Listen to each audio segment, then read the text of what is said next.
Well, my box office predictions for this week, the top 5 was almost perfect. Something just beat the other one by that much. Almost perfect. But doesn't really matter. Because the stories are as such. The number one movie, of course, was a Scary Movie. Masters of the Universe, unfortunately, did very, very poorly for how much it costs. And continuously getting beaten up by these smaller movies, and even in what Digital Circus did. We'll discuss all of that for sure. Got some Superman news, some X-Men stuff.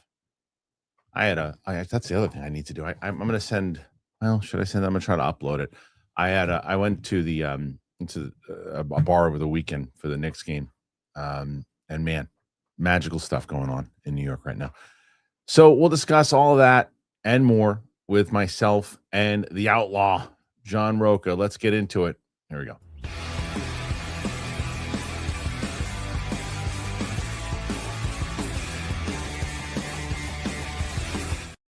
Welcome back, one and all, to the show here today. Hope you had a great weekend. It is June 8th, Monday. Joining me on the show, John Roca is here. Hello. We're doing dates now? Dates of shows? Okay. Yeah, I just saw myself do that. And I was like, you know what? That was either that or Year of Our Lord. One of the two. Never understood why they always said, every once in a while, this year, this is the Year of Our Lord. Next year might not be, but the year after that. Who knows whose year it will be? Yeah, exactly. The year after that, it'll be the Year of the Lord again. But I'll tell you, it's the year of the Knicks. How about that? Can I tell you how I know it's the year of the Knicks? Because I spent all weekend going to 4 different sports stores to try to find Knicks gear. Wow. Sold out everywhere. And I was going to get a hat. I was going to surprise you this morning. Amazing. Because I have become a de facto Knicks fan over the last few weeks because of these insane mofos outside the stadium going crazy on those microphones. Yeah. Knicks in 4, motherfucker! All that kind of shit. So I wasn't want to surprise you, but couldn't find a Knicks hat anywhere. Hey, it was amazing. I'll take bandwagon fans. I'm all for it. I'm absolutely for this team. They've been incredible. I'm just cheering for them, dude. I'm trying to find the videos that I have, for like at least one of them, so I can play it for the audience if they didn't see it on my Instagram. Yeah. But it was nuts where I was. We went to this bar. Ran into a guy who watches the show too. It was nice. He was a nice guy. Cool. But yeah, it's just magical right now, and the city is mad, and it's like. Everybody was just like, it was like being at the best party in the world when it was over, because everybody was just super happy. It was like there were no fights in the bars, like none of that kind of shit. It's like everybody was just like, enjoying being a Knicks fan, because it's like it's been so long, 1973. So but this is a team that's easy to root for as well, because Jalen Brunson, the best. Right? Brunson has just been this underdog. Yeah, people didn't think he was good enough to carry a team to a title. Nope.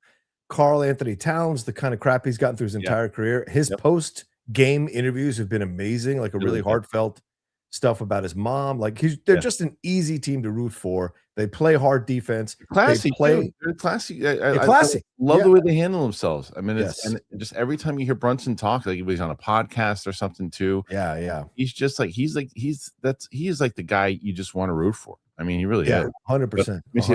I think that I might have some of these videos. I don't know if you saw it on my. I saw one you posted from the bar with the start was great, but I didn't see the other ones. I took a shit ton, but I'm only going to post. I'll just play the 2 that I posted. But it was okay. You'll just feel the energy in it because just being there. Sure. The first one that I have is right after Wemby had the turnover when you. The ball. Yeah. And the way that the bar just exploded when that happened. Yeah.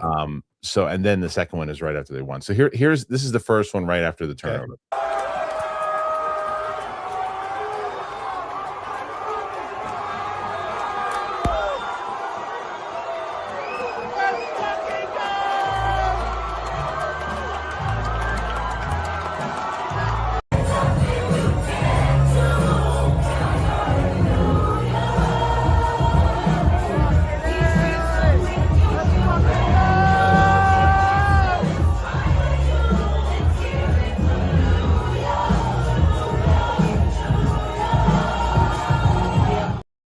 That was just a lot of fun. That's amazing. Yeah, Look at that. It was. Who are your two Goomba buddies who didn't get up and celebrate? Who are those two? So they were celebrating. There was quite a few of them actually that were there. It was like it was one of these things that it was just magical. It was magical. I'm sure. Yeah, we might have to cut that part out because of the song, but who cares? It was right. For a live crowd to see. So anyway, and then the other stuff that was going on in the weekend, I don't know if I talked about it with you last week, but I did. And I said the same thing. I said it to Winston. I said, I just believe that the top 5, this is my top 5 predictions for the weekend.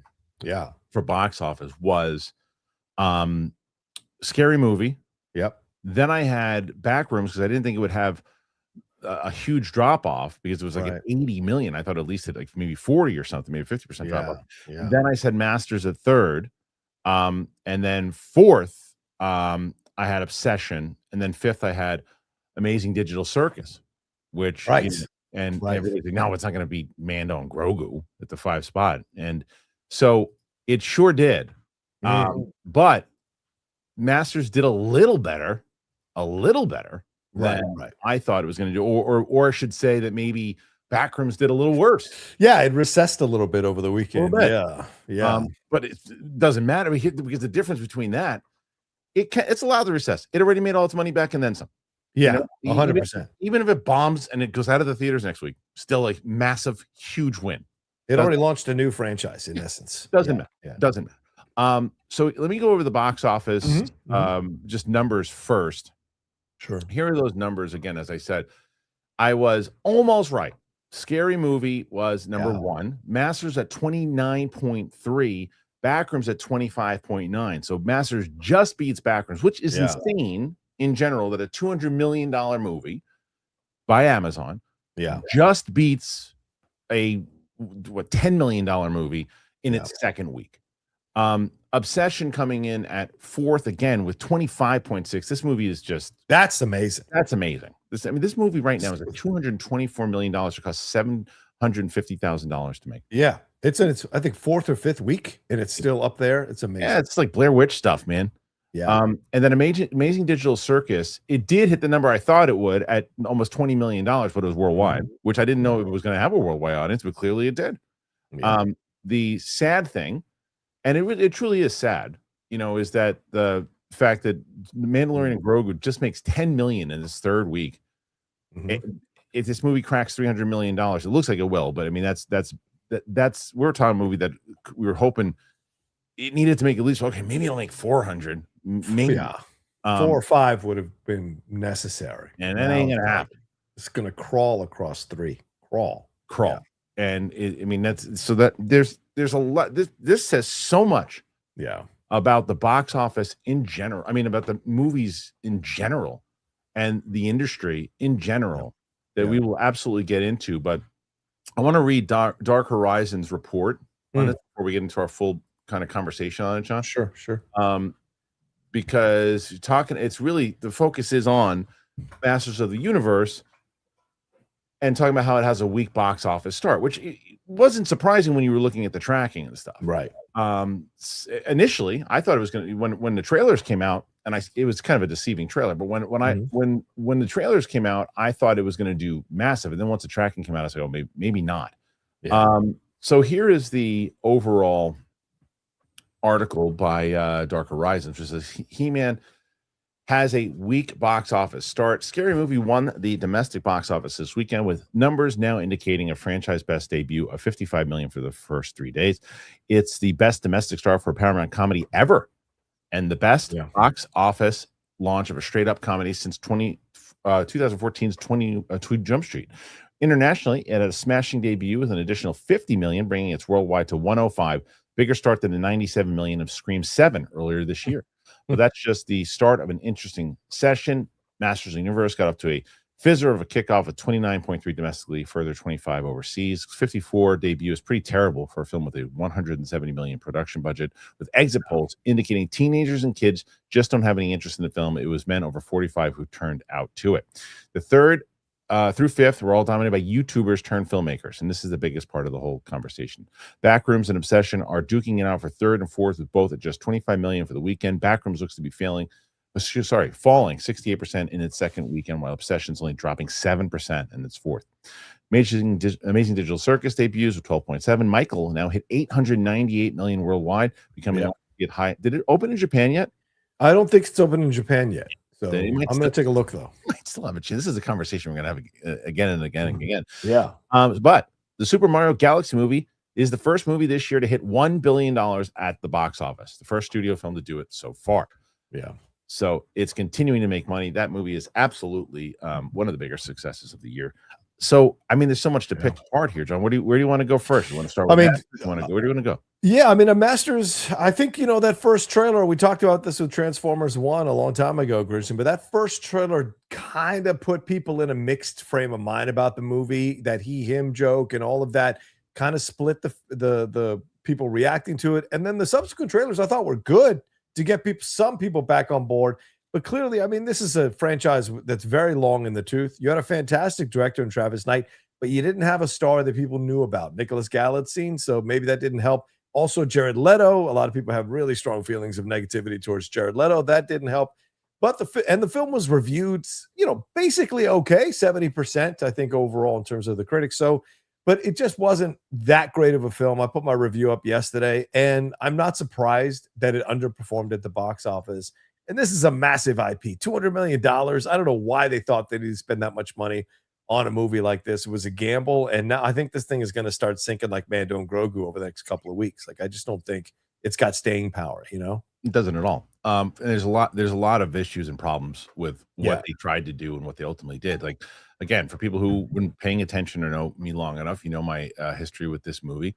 We were trying to make this movie in 2007. That was about 23 years removed, which is still it's enough time to do it. We had a very different approach to it. It was more of the science meets magic, Lord of the Rings, Star Wars type feel to it, and getting a little more of a serious tone to it. Right now, there's an argument to be made of whether or not. First of all, I will tell you this: even if you made that movie, let me be very clear about that. Even if you made a very serious movie, that's not going to help the box office. Probably would have done the same box office. However, the difference is, I believe that you could have probably gotten. Not my version, just a version of it in general that is that kind of thing. You could have gotten that Rotten Tomatoes score up there, and that could then lead to other things, because this version of what they made for this movie, they took a page out of the Marvel James Gunn type thing and said, let's do that, so that way we can get the people who know the IP, and then everybody will take their kids, and their kids will see it. Kids didn't give a shit about this movie. They were out seeing Backrooms, or they were seeing Amazing Digital Circus, or they were seeing it, or they're waiting for Toy Story, or they're waiting for something else. It's like they did. Kids, you looked at the breakdown. I have an actual number on this too, the percentage of who saw that movie, and it's going after our generation. And that's who's seeing it, rather, is our generation. So let me say, hold on. It's just really. I had these numbers. Well, it's just like Mando and Grogu, right? Like you just said earlier, a few seconds ago, like the majority of the people who went to see this were over 45. And what they wanted to get was kids in the theater. And if kids aren't being excited, or teenagers aren't being excited to see the movie, then you're sunk as a stone. But that's the other thing too. What kids are going to see it, right? That's what I'm saying. But they made it for kids, but the kids aren't going. But that's the whole point.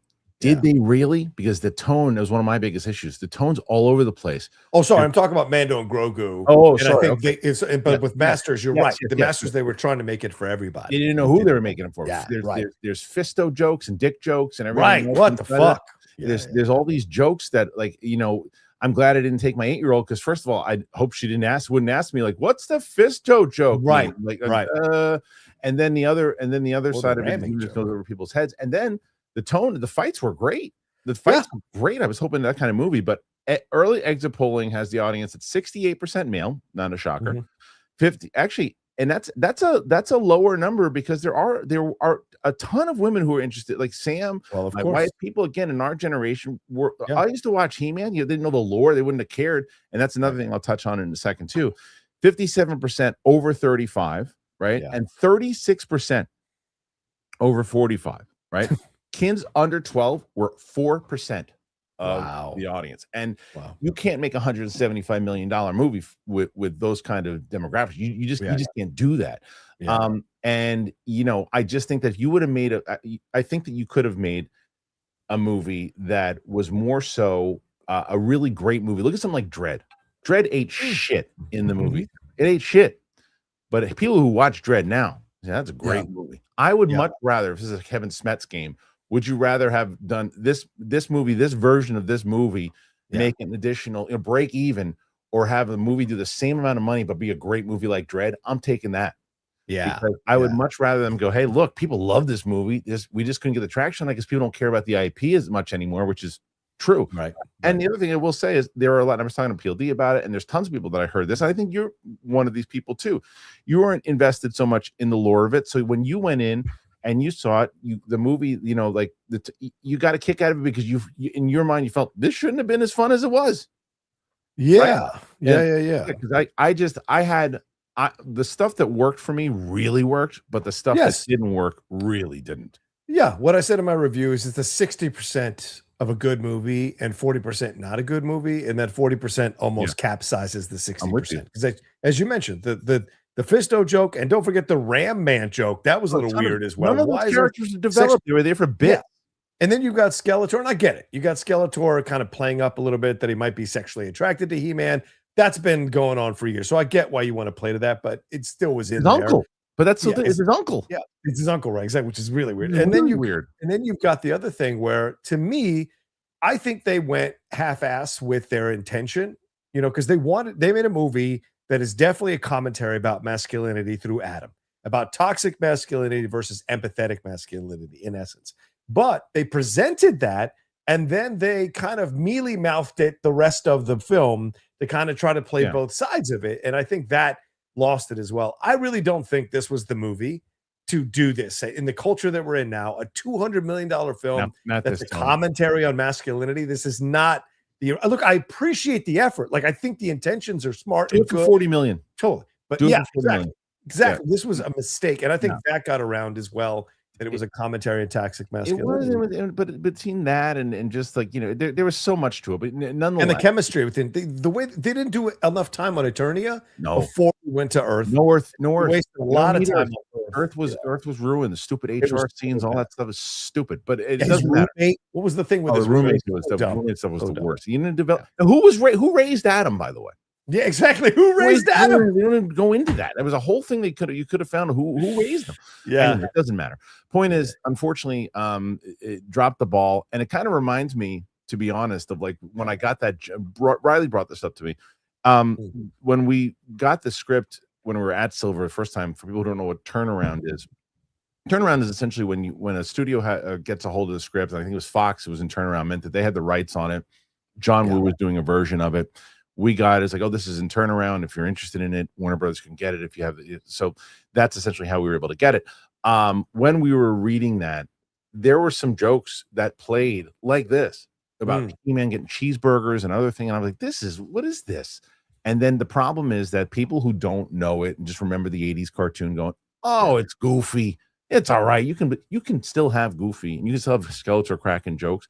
Yeah, but moderate it. But it doesn't matter because the movie, we're never going to see a sequel. It's not going to. Unless Amazon decides to turn it into a TV show, which I think that they could. But we'll see. But Skeletor was the best part. Skeletor was great. But I don't disagree that I don't think Jared Leto helps. I don't think Jared. No matter. Yeah, exactly. No one's ever disputed that he's a good actor. Right. He's a good actor. He's just people don't like him. No, and it's like if people don't like him, and that's is well, you're not even going to see his face. He's Skeletor. Doesn't matter. They know he's in the movie. I thought he was great. Yeah. I thought he was great. I think he was. I actually think Tila was the best part of the whole. Oh yeah, Camila Mendes. Yeah, I think she was the best. She was excellent. But anyway, there's so much more. I dropped a spoiler review of it this weekend. If anybody cares, you can go and check that out. But the other stories that you get. Well, yeah. Go ahead, please. And I was going to say that the other story with the box office, the Backrooms recession or step back, I don't think should be seen as a negative because the movie leaked online. Oh, you're right. And when you've got teenagers who are, I think from what I read last week, Adam Chitwood's right up in the wrap, 41% of the audience was under 21. if they can watch it at home, they'll watch it at home. If they can watch it leaked at home, they'll watch it at home. And I think that affected some of the box office as well for Backrooms, you know. So I think that's why I took a step back. But Obsession is the story here. The fact that it is still making 20 million plus its fourth or fifth weekend of release. It's insane. It's insane. And it's taking everything in me not to see it in the theater because I want to have my first reaction to be when I see it on on the channel. Yeah. But yes, it is. And I think there's a combination of what the story is. I think you're right. This is a major story, but I think the story is all three of them. I think the story is Obsession. Yeah. The story is Backrooms, and the story is Digital Circus, right? Yes. Because the demographics that were so low on He-Man were not low on that movie. No, exactly. That's who's watching these things. They know these people from YouTube. This is I'll never forget. I'll never forget when Mark and I started doing the reviews, and we were out there. And the first thing I remember is when we ran a show at this place that's no longer there called Room 5, where we shot Grasping at Straws at, right? And we were doing a show, and my wife's friend, who I love to death, actually introduced me to my wife. Says to my wife, she's like, he's not gonna do this YouTube thing, right? For who's gonna watch YouTube? You thought that too when I did. I fully admit. Nobody really knew. Yeah. And then I remember talking to studio reps also, and my friend Marshall, who was at Disney, was one of the guys who really caught on to it, and he was like, yeah, this is the new way that people are going to be taking in their media and everything else too. And people are so stuck, the old guard of how traditional. It's like it always shifts, and it'll shift again. There's always shifts of things that are happening. And right now, that generation that's growing up with these creators, they want to support. It's one of the reasons I talked about it so openly about when I finally, and I announced this on Friday, I finally think that my goal of when we're going to launch this freaking Kickstarter is in September, like 2nd or 3rd, around that area. You need about 30, 45 days to prep it. But like I talked about this I said, I want to give my audience a chance. I want to give us a chance and say, like, let's see what we can do, because I don't want to go and have to take the script and go, oh, what do you think about it? Oh, it's really good, but we'll buy it from you, and then you're never going to be involved in it. It's like that's Kane Parsons like, no, I'm doing this myself. These other guys are like, doing it myself. Stuckman, I'm doing it myself. And the audience said, yeah, let's just do it together. Right. That's what they're doing. Yeah, exactly. And the thing is, they're hitting at the right time, because, as you said, the YouTube thing is huge to build your audience and create a base that's going to come see your movie. But also, the younger generations now are going back to the theater. The alpha generation is going back to the theater in larger numbers than almost any other generation right now. They were doing recent studies on it, because what's old is new again for that generation. They like the analog shit. They're collecting VHS tapes. They're collecting records. They're collecting cassette tapes. Cassette tapes are making a comeback. Let that sink in. So all these things old is new again. So you're hitting at the right time where you're building an audience with the new technology of YouTube and the advent of YouTube and how that's a new force now, combining with a younger generation that likes the idea of going back to the theater. So if you kill it on YouTube and you make a movie, if you got that audience is going to go with you to the movie theater and establish your movie as a success. And so you're seeing that. And now I don't want to hear this anymore about, Hollywood doesn't make original stuff, right? Because guess what? Yes, you can make the argument, well, Hollywood's not really making it. The YouTube, but they still have to invest in it and distribute it, right? Yes. They still have to do that. So the first part of it is, yes, I agree that and with streaming, there's a lot of original stuff that people just either don't realize is out there. Because there's so much. But it's now that these movies that we're talking about right now, they're making a stance to say, because I think when you look at Mandalorian and Grogu, you look at Masters of the Universe, people are bored with the same old shit and the same formula of $200 million overspending. We need you to spend all this money to see this. You gotta we don't care. We'll watch it on streaming. No, we don't care unless you really make me care. Like Spider-Man, I care. Yeah. Avengers, I'll care. Supergirl, I think a lot of people are gonna go opening weekend. I just don't know how much success it's gonna be. We'll see. But then you take something like Scary Movie.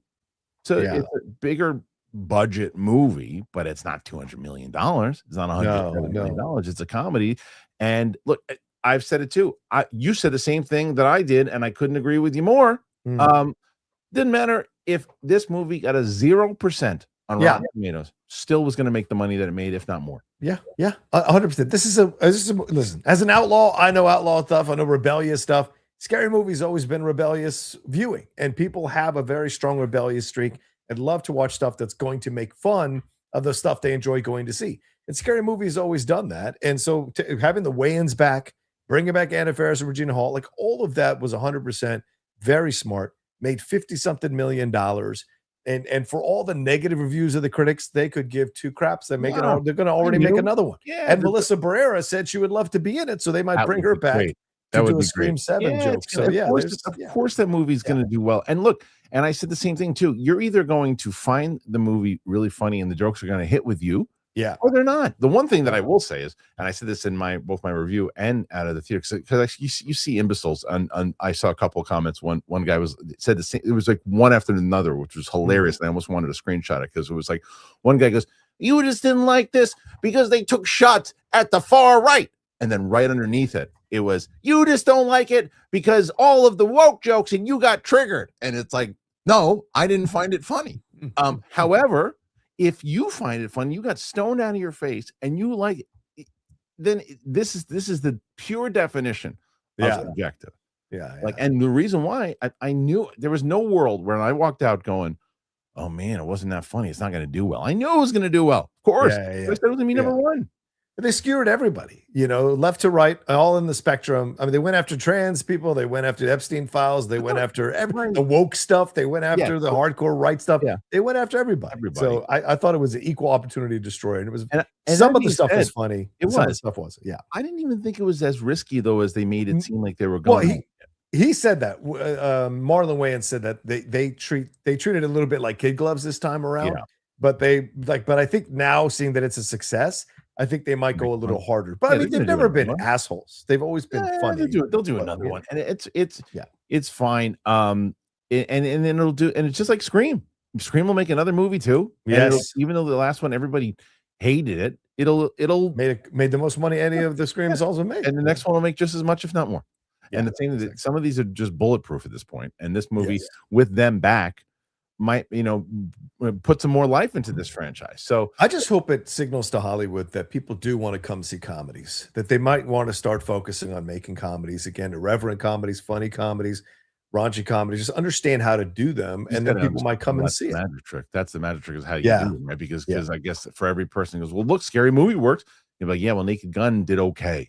Right. And I thought Naked Gun was significantly better, but it crushed Naked Gun. Agreed. So I'd like to see comedies make a return also, but you've got to, same thing. You can't overspend on these things. And no. People will start to pay attention to that, but we'll see. But it was a crazy weekend nonetheless. And then next weekend, what do we got coming out? I think, is it Disclosure Day? Disclosure Day is this weekend. Disclosure. Did you see it yet? I'm seeing it tonight. Okay. So I mean, the interest on that, I never, it's so funny because I never can understand. Sometimes my out of the theater reaction for that one right now is closing in at almost 168,000. Wow. Well, you've got a UAP fan base as well. So, totally. It's actually 170, definitely. But the interest still needs to be there for the topic in general. It is almost going. I think if it does another 4,000, it's going to be my most watched out of the theater reaction ever. I would have not. Wow. I would have not have guessed that. Right. At all. I don't know if that necessarily means, like you said, because I have a UAP base, or I think that's an element. I'm not saying it's the only reason. I don't disagree, and I also wonder if how much of the movie itself, because it's tracking okay. Yeah. And it's and I thought it was a really solid film. Okay, you liked it. I liked it. I liked the movie a lot. Right. I thought it was looking forward to it. There are times, and because I did 2 out of the theater reactions for it. Oh, I did one on this channel where I just cover really the movie and then on the UAP channel, things that might relate to the actual topic that things have been talked about in the past.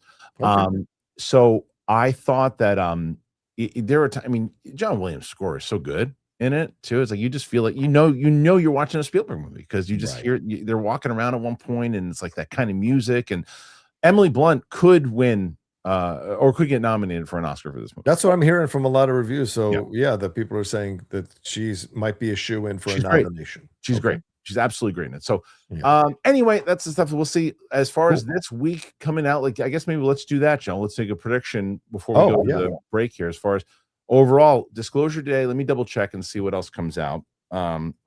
because they're all gonna have to get the hell out of the way of Toy Story when that happens. Yeah, that which is next week. Yeah, exactly. That movie is it's gonna be the number. It's gonna be in the top 3 of the whole year. Yeah, easily. Did you get a screening for that already? Yes. Okay. Yes, I'm going to see that. I see that this week. I see it this Thursday. Nice. I see that this Thursday. Okay.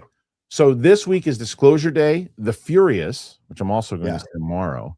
Yeah. And then next week is Toy Story 5, The Death of Robin Hood. Oh yeah. Not gotten a screening for that. So if I'm looking at June 12th this week, I'm going to say I'll put Disclosure Day as number 1. I would. Yeah, I think it's number 1 for sure. And Disclosure Day is number 1. I put Scary Movie at number 2. Yes. Sure. I'm going to put Obsession at number 3. Mm. Number 4 is going to be Backrooms, and 5 is He-Man. Okay. What do you got? I think I'll have to agree with you. However, don't count out The Furious. Oh, The Furious. Yeah. Getting a lot of buzz, international buzz, and domestic buzz. So I think The Furious could pull an upset at 5. So I will put Furious at 5, but with the disclaimer that it's my wish. But your list is probably what I agree with the most. But I think The Furious could pull an upset. I'm with you. If Furious does come in 5, I'd be like, yeah, I kind of wish I would have chose that in the beginning. But but we'll stick to it. We'll just have I have MOTU at 5. You've got Furious, with the understanding that absolutely could work that way. So, what do you guys think about what's going on here in general with the movies? Nuts. Put your thoughts in there. Let us know. We got more to talk about. A lot more to talk about. So before we do it, I want to tell you guys about Kachava. Really excited to have them on board, man. And Cash App. I'll let you know about both of them. And then we'll talk some more movie news. One of the things I've been doing a lot of lately with the gym, I've been taking walks, longer walks, and I'm going to keep up with that during the summertime. And I just make sure I like, especially as the weather's getting better here, I like being in the sun. It works. And that's what I really like about Kachava. So Kachava, it's so easy. It's an all-in-one nutrition shake. It doesn't matter where you're going. Kachava is the best. You got travel packs, and it's so easy. You throw a pack or two, and you put it in a bag, and it just so. I was just happy with how easy it was to make it traveling-wise. You just throw them in the bag if I'm going to a screening, whatever it might be. Here are some of the great things with Kachava. Obviously, you want to have it for energy, right? And supports all-day energy. It's got 5 key vitamins and minerals. The digestion keeps things regular. It's got fiber, probiotics, enzymes. Gets your strength up for sure, fuel, and you're going to replenish your muscles with protein and electrolytes. The metabolism is the best. It's nurturing a healthy metabolism with B vitamins, minerals, and fiber. Immunity. You can nourish your immune system with vitamin C, zinc, and probiotics. And your mind, nervous system, essential minerals, helps dramatically. So Kachava provides clean nutrition and fuel wherever your day takes you. There's no filters, no nonsense. Check it. This is one of the ones I'm going to try next. Just blasting through these things. There's no artificial flavors, no colors, sweeteners, non-GMO, no soy, no animal products, no gluten, and no preservatives. You got to try Kachava risk-free and their love it guarantee. Thousands of rave reviews agree, and I promise you that you're going to love it. Take your daily ritual with you. You go to Kachava.com. You got to use the code Kristian for 15% off your first order. That is Kachava, Kachava.com. Code Kristian. Again, Kachava.com. Use the code Kristian. If you head on over to Kachava.com, use Kristian for 15% off first order. All right, so I promise, like I said, I've been knocking through these.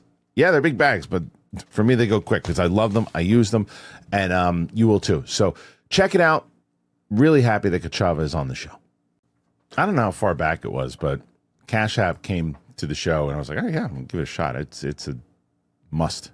Have to be. If you're not up to speed already, Cash App, it's more than just a safe way to send and receive money.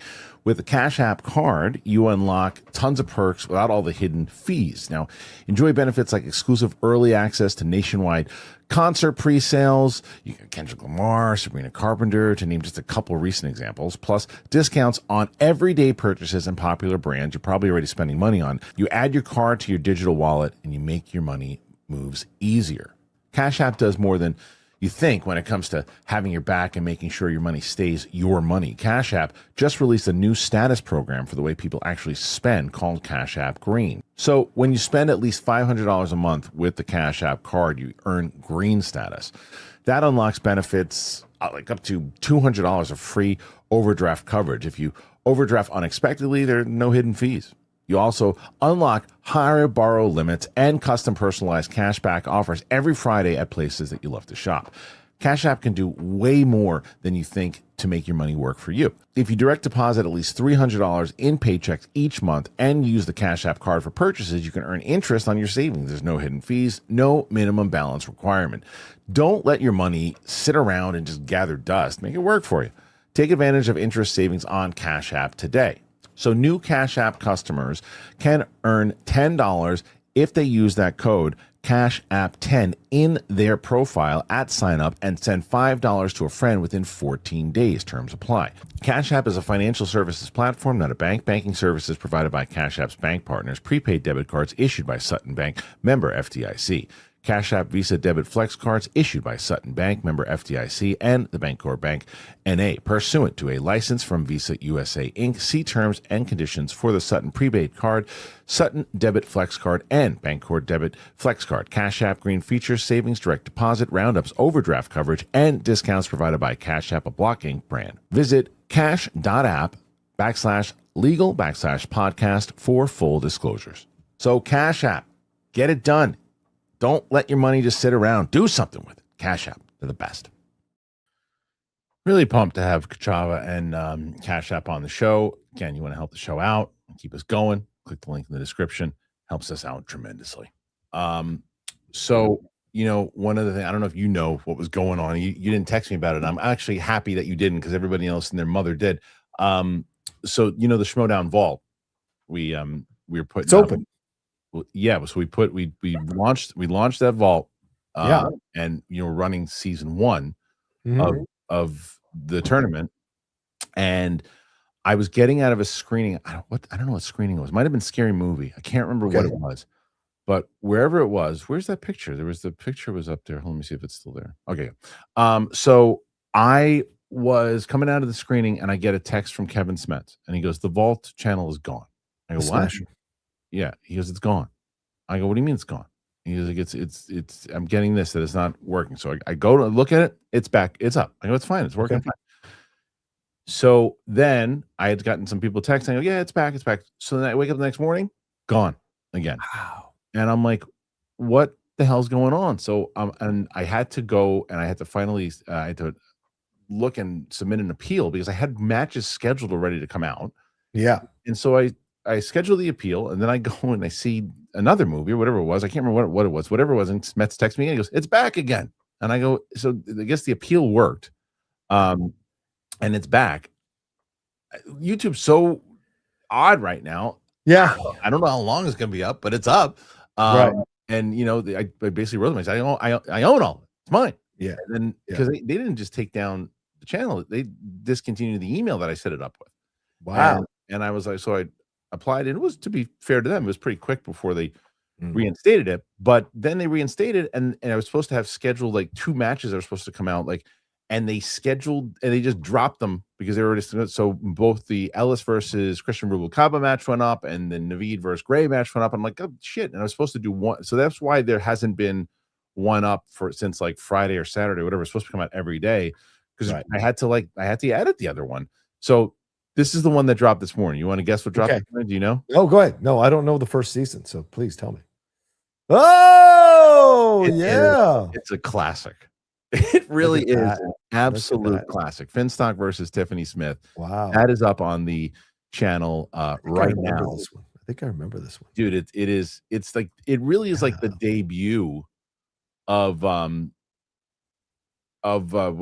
beard. Of the beard. I mean, he was in it. He showed up during Bonnie and Makuga's match, but right. You really get to see, if you're a Schmoedown fan. I mean, clearly, if you were a Schmoes No fan, he was around. But as a Schmoedown first, I don't want to ruin it for people what happens, but like the beginning, even just the very beginning, like you're just like, uh-oh, what's going to happen? And then he pulls a shenanigan, you know, and then right before the match starts, he pulls a shenanigan. Yeah. And then we actually, because I'm adding new footage and stuff to it, at the very end of the match, you actually see the prep of him prepping of his entrance. So it's always why I laugh when people go, "Oh, I didn't like it when I started into the wrestling thing." Like, you think it's a real character? Yeah. You know what I mean? It's like you think he's actually like that. This started it, and like even Luke today told me because it's so dramatically different than like say season 4, season 5, yeah. Well, like anything, yeah. Right, but like the thing is, it's like it's so bare bones. But the thing is, the amount of confidence we had to have in it after season 1. Yeah, because we went. I remember calling Ellis and going, in order to change it up from last year's tournament to this, I think we need to do teams. And he's like, I love that. And then we did teams, and then going into the 3rd season, like if you want to make it weekly, like you had to have enough. I had to have enough confidence into it to pitch it to Collider to say this could be a weekly show, and not only weekly, two times a week. But you couldn't do this version of it. You had to like put it on steroids.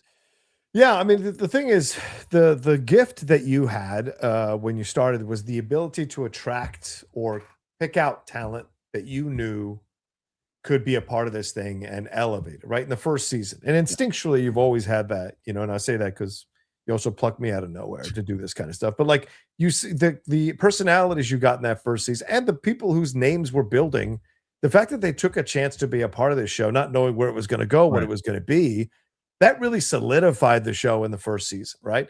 Then the second season, you said teams. Now you're bringing in top 10. You're bringing all these other teams that are going to be part of this stuff.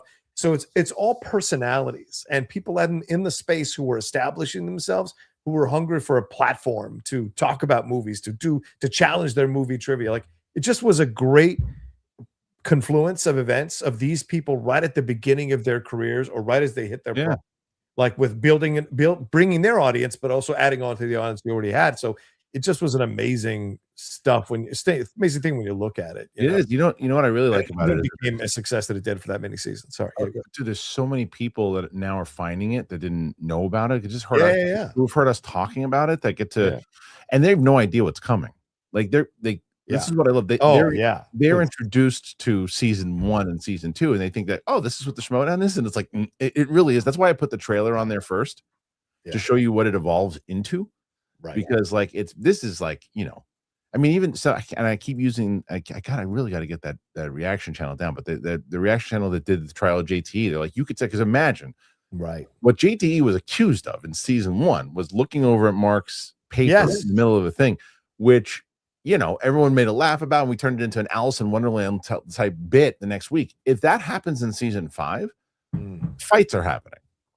As what happened with me, the fucking accusations that I cheated but during you, you see what I'm saying though. But it's the series. To this day, I want to kill, not really kill, but verbally kill every single person who accused me of cheating. Like fuck all of you. But the amount of work I put into that, you see what I'm saying, accused. You're right. In the first season, it would have been blown off. It would have been the trial of John Ropitz. Yeah, right, exactly. And you would have been like, let's do it. I'll put on, like it's like the people are in onesies jumping around like that. I can't wait for people to see, because that's one of my favorite bits that we've ever done.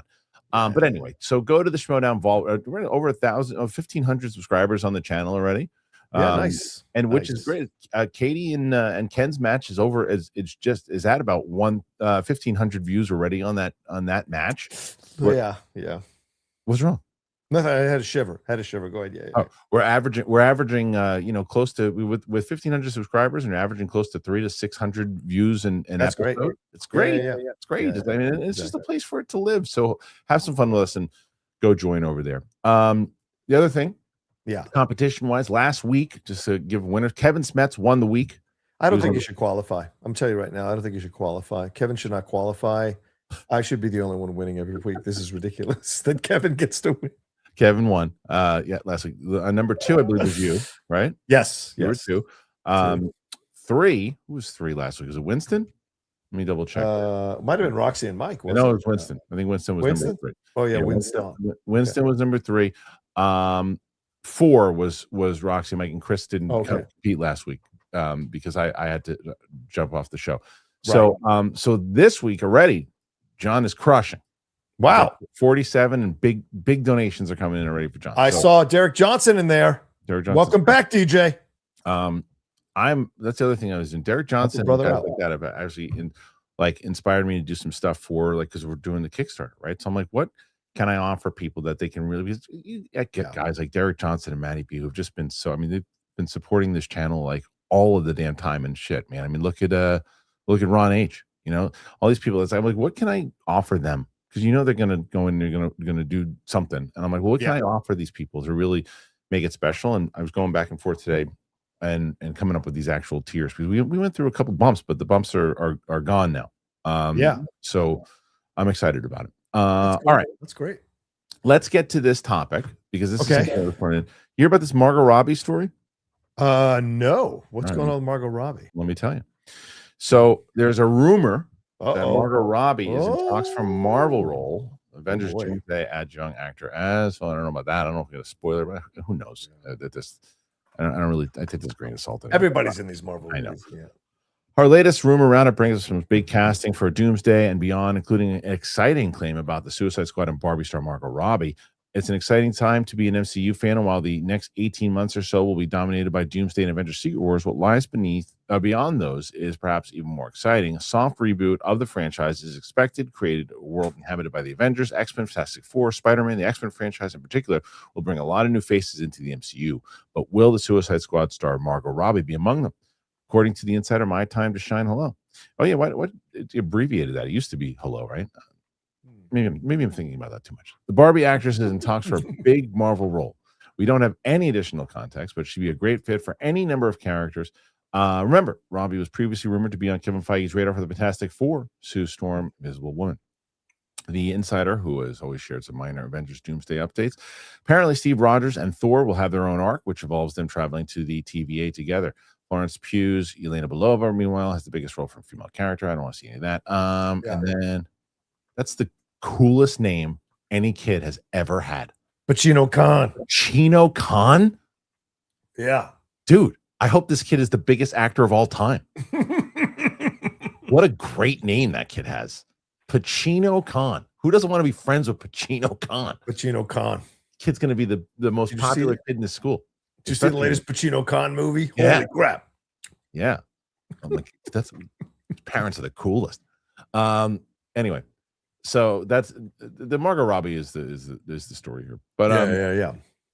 What are we thinking? We thinking X-Men or Emma Frost or something? Yeah, it could be Emma Frost. Sounds like that'd be the way to go. And look, you want to bring her in, and maybe that's why she turned down the role. Maybe it was the money thing, or maybe she just didn't feel creatively inspired by that role. Whereas Emma Frost is a nice, like, villain, anti-hero type of role. So there's a lot to play there. That's a lot of fun for an actress like her who likes a challenge. So I love that idea. But because she can't be an X-Men because they want to go younger than her for X-Men. Not that she's old, but for Hollywood terms, sure, they want to go younger than her for X-Men. So her being Emma Frost would be a fantastic decision, I think, for sure. Add some star power to it. And I mean, it's as we go back to our previous conversation, there are some movies that are just going to have to cost a lot of money. Yes. Right. There are some movies that are worth taking a risk. Yes. I guess that's the major question is how do you know? But I think X-Men is worth the risk. I don't know how much you make them. I still think there's something to be said about making a huge X-Men movie, right? And then making smaller ones in the way that the people who say, you do it in the DCU. I think the Clayface model is brilliant. Yeah. I would love to see Marvel start to do stuff like that outside of just streaming.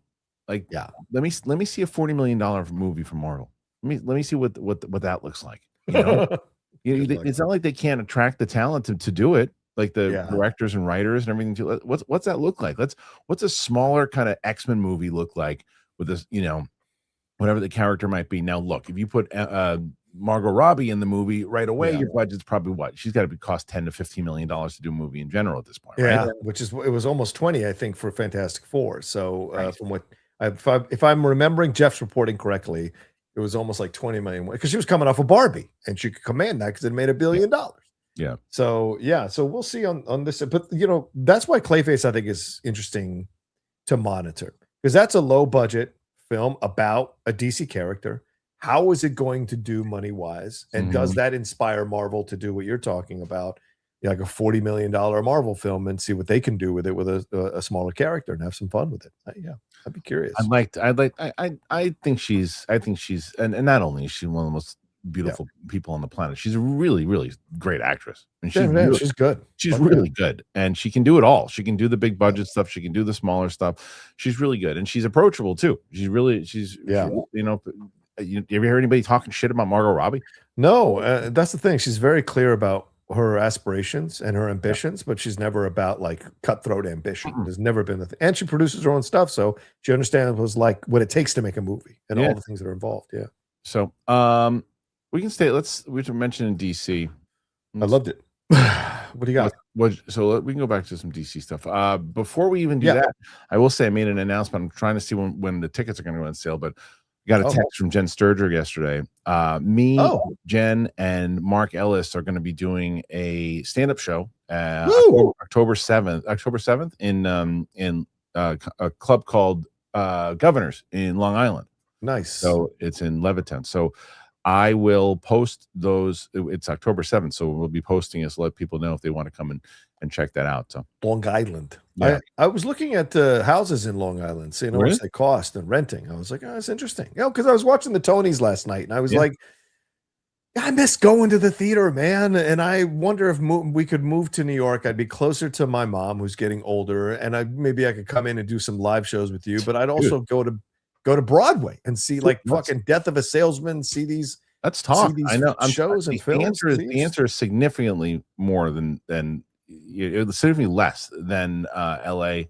and San Diego. That's what I'm saying. I saw that. I was going to ask you offline what your zip code is. Kind of look around that area. But I saw some houses for 4 bedrooms that were cheaper than what I pay now. I couldn't believe. I mean, look, the benefit that you have also for what you're doing is again, it's an offline conversation that we could have. But it's a lot of times some of the housing changes in prices, and you can get a really good house, but maybe it's not in the best school district. You don't give a shit. Right.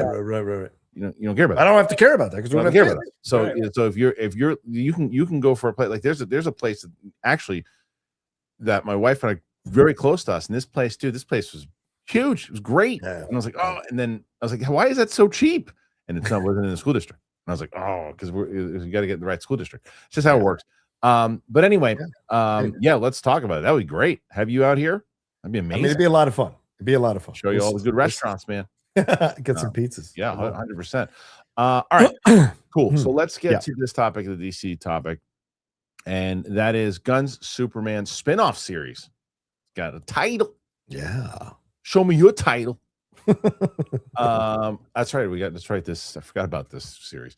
The spinoff series of James Gunn's Superman film, one putting the focus on Skylar Gizondo's Jimmy Olsen's character, and the other at the Daily Planet appears to have a title. The project was first reported last year, with the project under consideration and said to be a crime anthology series with Daily Planet reporter investigating various supervillains. The series will also serve as an introduction to several other DC Comics metahuman characters. The show reportedly has an American Vandal co-creator, Dan Peralt. I know Dan. I like Dan. Dan and I did I did this video when I was I co-hosted this Oscar thing with him. Oh, nice. Dan's a good guy. And Tony Yacenda on board to write, executive produce, and showrunners. One report late last year suggested that the show would go by the name DC Crime, which Gunn himself shot down very quickly, saying there was never under consideration, but did confirm that the Jimmy Olsen show was real. Now, a listing on the WGA website reveals that the show has landed a title, American Villain. Gunn and Peter Safran will executive produce. The series is expected to mark Gorilla Grodd's live-action DCU debut after briefly coming up from Creature Commandos. Peralt previously called it a crime mystery comedy series. This is one of those shows. Yeah. I'm not going to do anymore is going, who needs this? We don't care. I did that with Andor, and I'll never do it again. Because it's one of these things that maybe it builds out the lore in a way. It very well could be. Why'd they do that show? Yeah. That show, like in the way that look, Spider Noir is getting good reviews, right? Yeah. Did they need to do that show? Right. A lot of people were like, "What? Why would you do a Nicolas Cage Spider-Man movie in black and white, series in black and white, no less?" And it's killing. Yeah. And people are really enjoying it. Yes. So I don't know. Let's see how it is. I like Skylar a lot. I like Dan. I like these people who are involved in it. I have also seen right now, and it's so weird because you just don't know what's going to happen with Paramount. It doesn't seem like the DCU at the moment.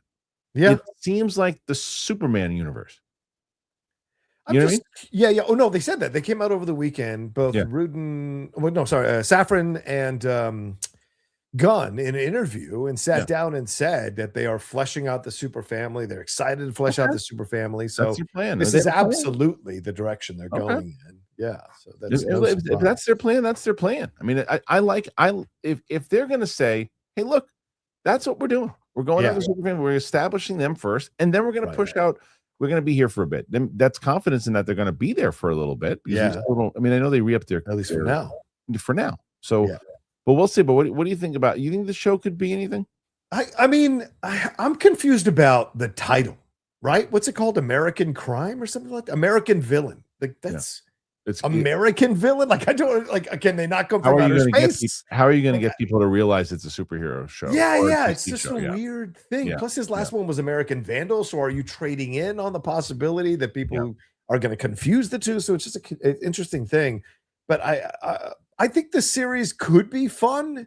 It all depends on the execution, and are these episodes going to lead up to things, or are they just going to be profiles of these heroes, essentially a YouTube channel or a YouTube video about this villain? Is that what it is? Are they trying to kind of take a little attention away from YouTube?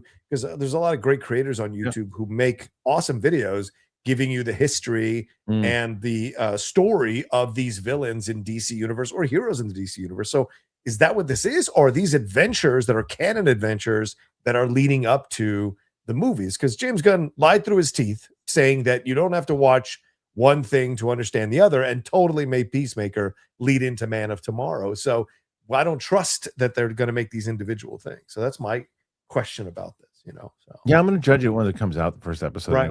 To see, because like I said, I like everyone who's involved. Fingers crossed that it turns out to be a good show. And as I mentioned, Andor, Sam and I just finished season 1. We put episodes 1 through 3 up on the channel already. And that show to this day, to me, is still what I think that they should take the direction into Star Wars. So maybe they find some stuff in this that they add to help them develop the further DCU. Sure. What do you guys think? Do you like the title? Do you not like the title? Excited about the show? What say you? Put your thoughts in there. Let us know. All right, let's go. We'll do one last one. Okay. Move to the questions. Because did you see over the weekend about the potential Spider-Man? I did not read any of the leaks. So I kind of want to watch this thing cold. And I imagine if it leaked, it's going to be coming out in the next few days. If there's any spoilers in here, I'm not even going to read them. But I just want to see, because I heard that it did leak. Yes, I did not watch it. Obviously, second trailer for Spider-Man: Brand New Day appears to have leaked. Originally, trailer description came out. Created poor quality and bootleg. Apparently, trailers on social media, cropped and zoomed. One thing is that Popper is apparently a property of Columbia Pictures watermark. Okay, so I think there's a couple things in there. So, I don't want to read the description of it, but I saw something floating around on Twitter that I saw, and I just saw about 3 or 4 seconds of it, and it seemed very AI to me. What I saw, because Tom Holland's delivery was like, "I'm going to be back. I have to be back now," or whatever he said, and I'm like, that doesn't. I've never seen Tom Holland deliver a line like that ever. Yeah, you always got to be wary of this stuff, because they released what they claimed to be the Marvel Avengers Doomsday trailer a couple of weeks ago, and it was all AI. For those of us who saw it at CinemaCon, it was like, none of this is the trailer. So no, I saw the craziest. Dude, I saw the craziest AI video this morning. Okay. You're not going to know the difference in 5 years from now. Maybe a year. Maybe a year. Yeah. I saw a video and I sent it to Luke this morning. I'll send it to you. And I don't know if anybody else saw this. It's Chandler and Joey sitting in their apartment, and they're talking about AI and accounts and stuff, and Joey using his likeness for Chat GPT or whatever it might be. The joke seemed like rather it doesn't seem it. There are a couple times in the delivery, like, oh, that's AI. But the facial expressions, everything else, I'm like, that's scary. I'm like, people are going to be making episodes. I was like, shit, man, you can make a a He-Man movie, Lord of the Rings meets Star Wars next year. That'll probably be, you know, like that. It's just crazy. It's crazy how it looks. It just, I couldn't believe how it was the best AI that I've seen so far, because what they were talking about clearly right away, you know, well, that's, I mean, they're significantly younger talking about AI and Chat GPT. So it's like, well, wait a minute. But, and then, you know, then you get Martin Scorsese, who's jumping on board with AI now. All these different people are starting to come on board now and using it for tools. I just, you know, I don't know. Yeah, I mean, those the thumbnails you put up for the Schmoedown stuff, isn't that a little AI generated or AI looking? So the thumbnails, well, how are you using it? Because you're using the actual photos. I know that. So, it's a thumbnail that we made for it. It's just cleaned up. That's all. You just clean it up a little bit, and then, you know, in that way, because like same thing where like there are times I have old photos of like like of my grandparents that I did. I have these old photos, and I just cleaned it up. Doesn't change their faces. I think it just change it up. No, that's what I'm saying. Like, people are using it for all, like, because people are like, oh, Scorsese's, he was saying for storyboarding, and so for him as a guy in his 80s, it's a tool that he can use to kind of, okay, I need to do this, and boom. And of course, he's got his young daughter who's helping him, the one who does the TikTok video. So that's what he's using it for. But you got Aronofsky who's dialing fully in. Doug Liman said he wants to do his next movie all on AI sound stages. So it's, you know, it's happening, and how it's being used, you know, it all depends on the person. But there's gonna be battles about it forever, but it's, of course, more and more people are gonna be doing it, and like, you know, then they're gonna start doing the de-aging, and because where was it? There's something I saw recently of de-aging, and it looked so terrible, and I was like, well, I mean, at this point, that's when you can just use AI at that de-age. It's like you're not like doing something different where it's like, well, I understand when you're like, hey, if you're just using it and you're not coming up with shit on your own, but if you're like, I can use, this is what Scorsese wants to do too. It's like, if Scorsese could basically take a young De Niro through, like an Irishman, that whole fucking what he did in it, but instead he did that horrible deep fake stuff, and you see like a 7-year-old man doing kicks, and it's just distracting. So I don't know, but anyway, I'm going to send you this. I'm going to send you this video so you can watch it on your own. But it is the craziest AI that I've seen so far, hands down. I sent it to Luke this morning. Where the hell are you? I'm waiting. I got to find you. Hold on. Where the hell? You haven't texted me in a while. So send me a text real quick. So, you know, we literally text yesterday. Oh, you did? Oh yeah, I see you. Okay, I got it. I got you. All right, I just sent it. Okay. Anyway, fake news. We literally texted you. There you go. So we as far as the leak goes with Spider-Man, I mean, I think that there probably was a leak, a real one, and if so, what they usually do is it should drop soon. I would assume that the trailer is going to drop soon. Right. That. I also think. Do you think tomorrow? You think we're going to get Avengers tomorrow? Rumors. That's the rumor, right? But I think it all depends on what they're doing with Spider-Man. The fact that it's leaked, are they going to drop that instead and then move Avengers to later on this week, or are they just going to do this now and then move Spider-Man to later on this week? I don't know, to be honest with you, because the leak kind of throws everything up in flux in my mind. Something's going to drop tomorrow. I don't know what the hell it's going to be. Probably. Something big will be dropping tomorrow. But I'm just curious about it. What do you guys think about the leak? Big news, no news? Real, fake, AI? Put your thoughts in your spoilers. No spoilers in the thoughts. No. All right, let's get into these questions. Let's do it. So PLT, if you see any questions that we didn't get, please let us know. They probably delete him, the jealous bastard. All right, go ahead. Go ahead. All right. So our first one seems to be the first one for a lot is our good buddy Sammy. Nasius 5 got a Smets question for you, Roca. Would you rather have your Commanders win a title in the next 10 years or the Yankees win 2 titles in the next 5? I know his answer here. Yankees 2 titles in the next 5. Oh yeah. Come on. We haven't won a title in a while. And I think Aaron Judge deserves a World Series title. He's hurt now. So yeah, I think Aaron Judge, because my Commanders, let me tell you something. I have great Super Bowls to remember with my Commanders. I still go back and watch those America's Game episodes on them. So I'm okay with it. And we're still building. So we don't want to, if we're in contention for the next 10 years, I'm happy. But the Yanks, my babies need a title. Man. All right. Just got Schmoedown in the brain with the belts. Jason Brenning. What are you talking about? What are you talking about? That's right. It's always handy. It's always handy. And you know what I need? Actually, can you take a picture of that for me? Because that's the belt.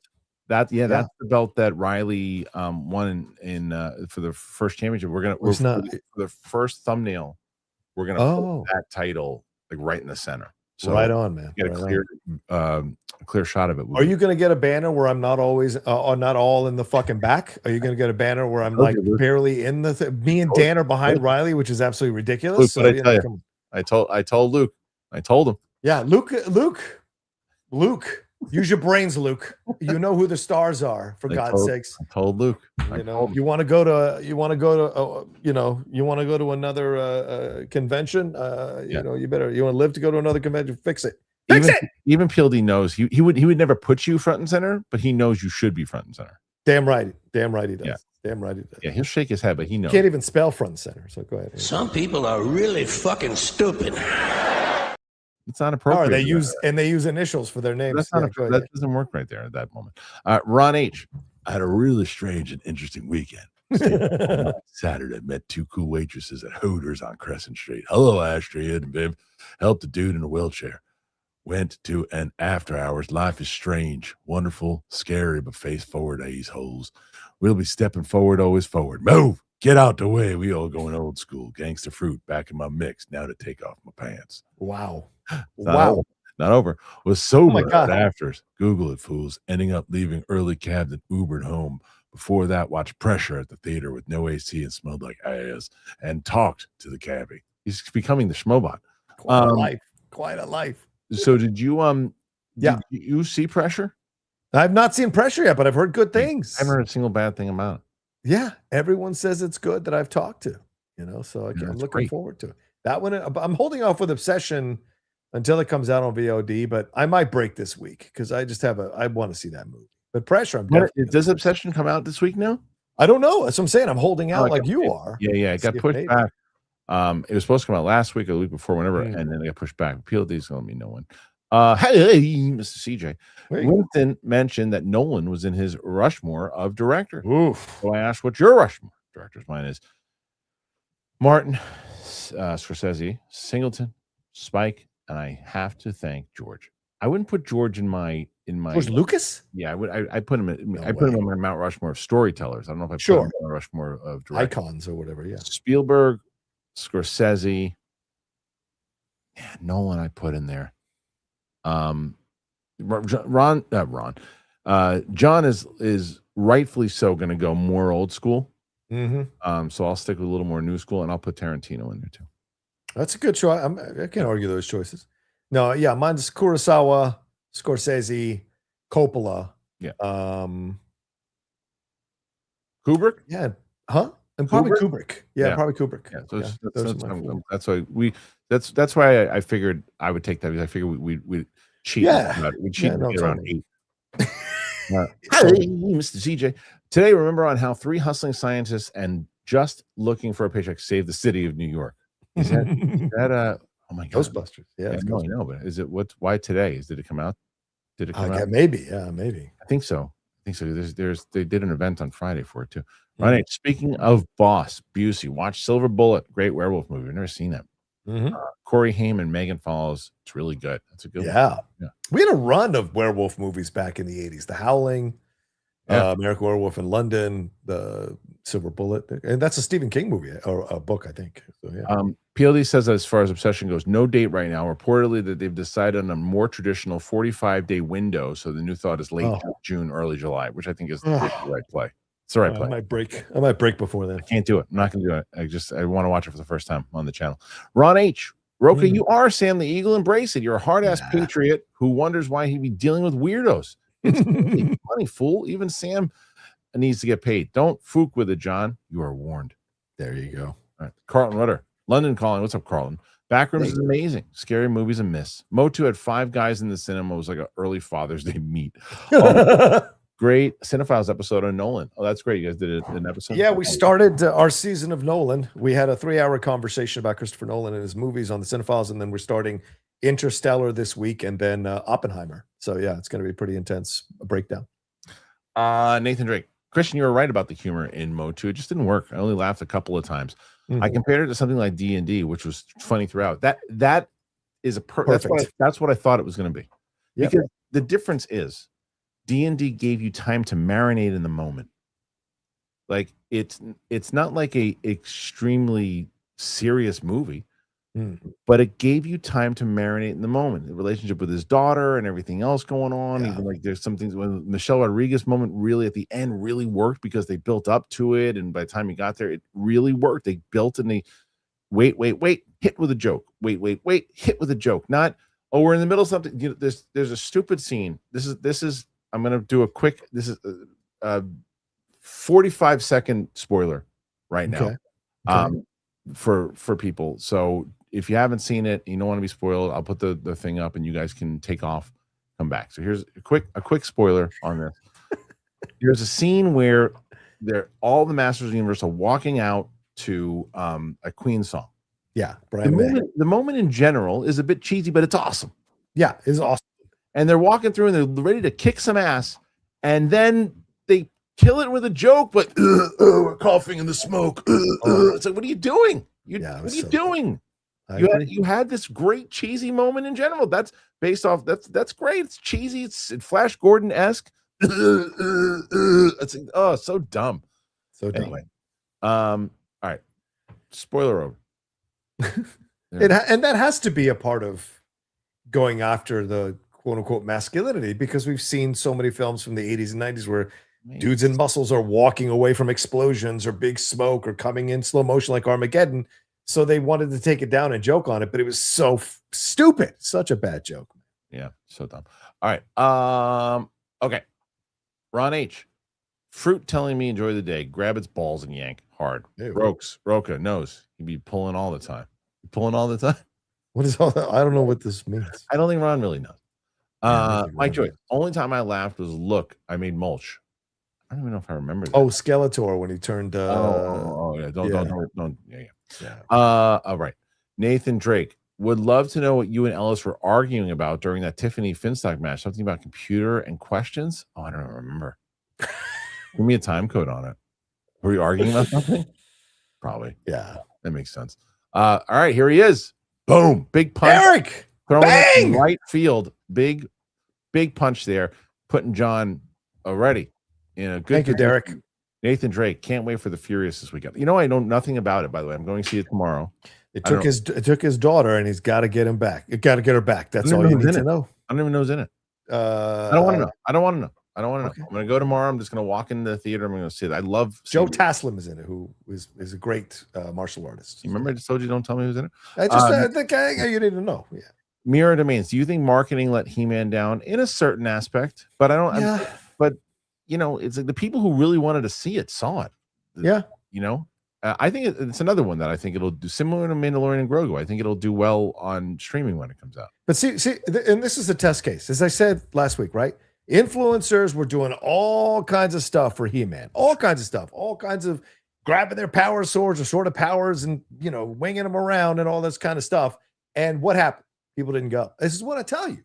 Influencers don't mean dick when it comes to movies. Really products, commercials, all that, absolutely. Yeah, I don't know why studios movie, I don't know why studios are wasting any money paying influencers to do anything. Like I saw a Supergirl event over the weekend. And I'm like, none of you all are. This means nothing. All your videos mean nothing. I will say there are some influencers I know that are really, really good people and really. Sure, I'm not criticizing influencers. I know you're not, but I will say I know a few now.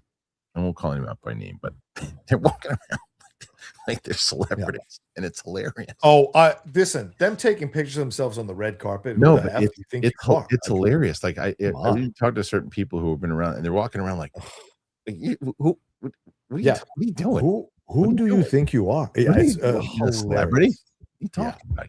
You didn't accomplish anything but take pictures of yourself and create an account. Did you make the movie? You know, I always say, like, you know, there's no world where I've ever considered, even when we were on Collider and doing all this stuff, and we're not celebrities. Yeah, people on fucking YouTube. You know, it's like someone comes up to me, hey, you know, so this guy at the bar the other night is like, I don't want to bother you. Like, you're not bothering me. You watch my stuff. Get over here. Let's fucking take. It's always nice. Yeah, exactly. It's like those people. Act like people because they could do it too. Yeah. They can do it too. It's like, frustrating because it's like there's a line here. There's a delineation, and they're trying to play both sides. My opinions are absolutely beyond reproach. I'm objective, but I'm gonna take all this money and do all this stuff and do all that. Like, come on, which is it? You can't play both sides. You just can't. No. And it's also like I know you get mad when I say this sometimes, but I'm gonna say it anyway. When the latter stages of the Schmoedown, when these guys were coming in with no followings, no viewers, no nothing, and they thought they were on par with like Jeff Snyder and all these other people for attention, and they found out real quickly the difference between people who actually can generate an audience and people who are trying to use the Schmoedown to generate an audience and didn't get one. And so there's the difference. So when these influencers try to act like that, in my opinion, versus with filmmakers, I mean, you're not in the same conversation with these people. What is wrong with you? I just don't like when if certain people like walking around like dude, you're not Timothy Chalamet. What are you doing? What are you doing? Yeah. What are you doing? Anyway, all right. Let's keep going. What are you effing doing? What are you doing? Did that one. Okay. And this is Smaug. Some ducats for your buckets, Kristian Harloff. Thank you, Smaug. Thank you. Stellar Justin Lopez. What's up, Stellar Justin? First of all, let's go Knicks. Let's go. Second question. Last week you mentioned doing the Master sequel on streaming. What about potentially as a Prime series? They planted so many seeds from to just stop. I mean, yes, look, here's what I hope happens, Justin. And I'm just going to say this because, again, it's just not the version that I really cared about, right? There's really no one inside of the film themselves that I thought was not good in the movie. I thought everybody did the assignment that they were asked to do. I didn't like the direction they took Man-at-Arms at first. I didn't like some of the things they did with Adam up top. But I would much rather see them scrap it, and then in 2 or 3 years from now, they take a shot at a television show. Because if you can do something like 12 Monkeys, which and a lot of people, by the way, don't even know that show exists. Yeah, the Terry Matalas show. Great show. Awesome. And I'm in season 3. It's awesome. And you can do a show. You do a smaller show, and they did a Flash Gordon show that was the farts, but they do shows. Like that. You can do it Amazon Prime series. Take a shot at a different tone and see if it works. Don't do the same thing. I don't want to see them carry this on anymore. The little Yankee sending support now because I'm getting ready for work. May the Knicks come through like Derek Johnson in the chat. Stay well, gents. Thank you. Tonight's big, man. Tonight is big. It's like they win tonight. If they win tonight, then we're gonna be dancing in the streets. But like, that's absolutely sweet. But if they don't win tonight, then that's gonna make me nervous. And that fool showing up, if they don't win tonight, that's some bad karma. That's some bad juju. That's some bad juju. Jared, Michael opens Japan this weekend. Michael will surpass Bohemian Rhapsody this weekend.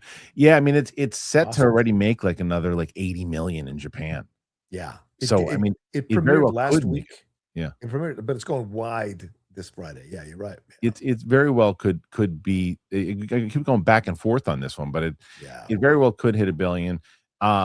We didn't even talk about the fact that people kept shitting on the Mario movie, and I didn't like the second one as much as the first one for sure. But they were like, "Oh, it wasn't as good," and critics. I think you said it. Critics didn't like it. They didn't do it. It just crossed $1 billion. Did pretty good. It did pretty good.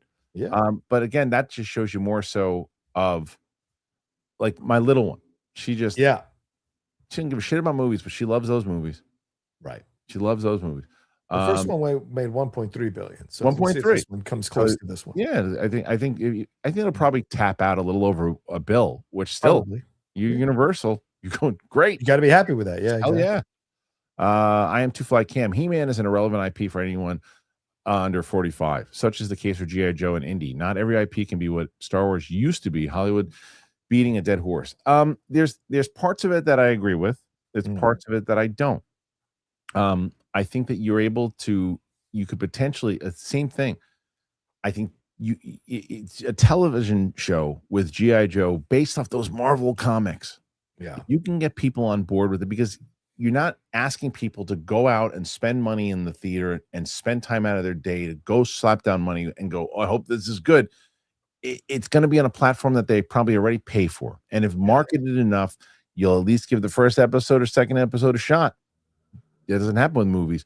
So I think G.I. Joe, there's a way to do it. Indy, I think you could have done it. And the other thing with the conversation that John and I were just having, whether or not you want to have the conversation or not, none of these IPs are dead with the overall threat of AI. Yes. Right? You very well might see Harrison Ford as Indiana Jones again at 35 or 40 years old. You might see that movie in maybe 5 years, maybe 10 years.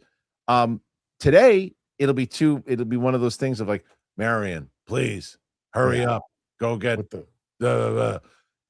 after this freaking Friends video I saw today, I'm like, I don't know. I think they're gonna get it, and people are gonna be fighting it, but they're gonna get it. Yeah. The irony is that it would be AI that revitalizes the Terminator franchise. Yes. That would be the irony and a half, dude. Yeah. For God's Totally. sakes. Yeah. Ellipsis with a huge one here. Thank you, Ellipsis. To salvage Star Wars, I would ask George for a concept. It could be the origin of the Wills, the Mortis gods, something I can pitch to the fans. The new trilogy is based on the vision of the creator, and maybe we can get some of the magic back. I think that's a really good idea. It's a great idea. And if there's somebody that could do that, as much as I give him shit, it's Dave Filoni. Yeah, 100%. Yeah, 100%. Dave Filoni could easily get George and say, look, this is a treatment that George did that we wanted. Like we had him look at some stuff, and he came in, and we're working on George with a new story that George came up with. I agree with you, Lips. I think it's a great idea. I think that would absolutely, you're not asking him to write the script. You're not asking him to direct it. You just ask him to come up with a concept and put it into, a treatment or something. I think it's a very good idea. If Filoni was smart and Lucas was willing to do this, I would start bringing Lucas around more visibly and seeing him around Star Wars. I think people would love to see it. I know Lucas is resistant to it, but I think with Filoni in charge, maybe he's going to be more open to it. Plus, he's got a museum to promote. So you kind of hit both, maybe. Cross the streams. Somebody said Wemby's going to drop 40 tonight. I said, look, man, Cat's got him. Yeah. Cat's got him. Again, he's in here. Yep, 100%. He's going to be one of the best, but he's 21 years old. Oh, no, he's going to use all of this to destroy the NBA. Let me tell you this right now. Wemby's going to use all of this as fuel. He's going to be one of the best of all, maybe big men of all time, maybe. But he's got to go through some shit. And I'm glad he's going through some shit this year. Yeah, right, exactly. Adrian Toribio, you and Roka are great as a new watcher to the Schmoedown. Can you please not spoil the winners? Thanks. That's fair. Okay. Fair. Yeah, sure. What a wonderful way to ask that. I'm not kidding. The answer to that question, Adrian, is yes. Yeah. I will make sure, because I talk about it in a sports thing, like things happen already too, but you're 100% right. If I'm asking people to watch it for the first time, Adrian's like, why don't we even watch it if you tell me who's winning? You're right, Adrian. 100%. Good point. Yeah. Smaug. Halfway through Spider Noir, Cage is great. Love the stylistic approach. Brendan Gleeson is menacing. Oh, is he in it? That's great. Yeah, he's another great show from Amazon. I gotta check that out. Like that, but that's an example as we were talking about before. Like, like let's see what they would do with a He-Man or G.I. Joe show with Amazon as opposed to a movie. Yeah. Well, you get someone like Lord Miller, you get a couple you're in good hands. Yeah, definitely. All right, moving forward. Smaug. I like Leto as an actor, but he's box office poison. Hard to argue. Yeah. Hard to argue. Yep. Yeah. Ellipsis 10. I enjoyed He-Man, but it's 15 years too late. I say 20 years too late. But yes, I agreed. Justinino. Hey, Sam Eagle, you watching UFC Freedom? No. I don't know if I will watch the UFC too. It kind of would be fun to watch it, though. I think it just to hate watch it could be interesting. But what if it's a really good card? Here's a question. But it isn't a really good card. But wait. In the same way that I ask, we ask these questions like if these hate channels who don't like Star Wars and they put together something really good, right? And it was great. Right. Would they say it? Because you're obviously so adamant against this card. If this card it turned out to be great, would you give it the credit? Sure. Didn't I watch the Gina Carano match with Ronda? I get was my objective opinion, and we agreed on it. Yeah. So I liked a lot of the fights that were on that card, and I'm not a Jake Paul person, and I'm not a Gina person, and still I liked it. So I'm always fair, no matter how people might think. Smoke Dane Cook and Sam Eagle stack cast today. Yeah. These guys they're holding on to it. I love it. Saying, what's your world? There you go. You think the three of them are in a room circle jerking each other as they write this out? I think they are. But dude, put Sam Eagle in your Twix. Do you have a World Cup prediction?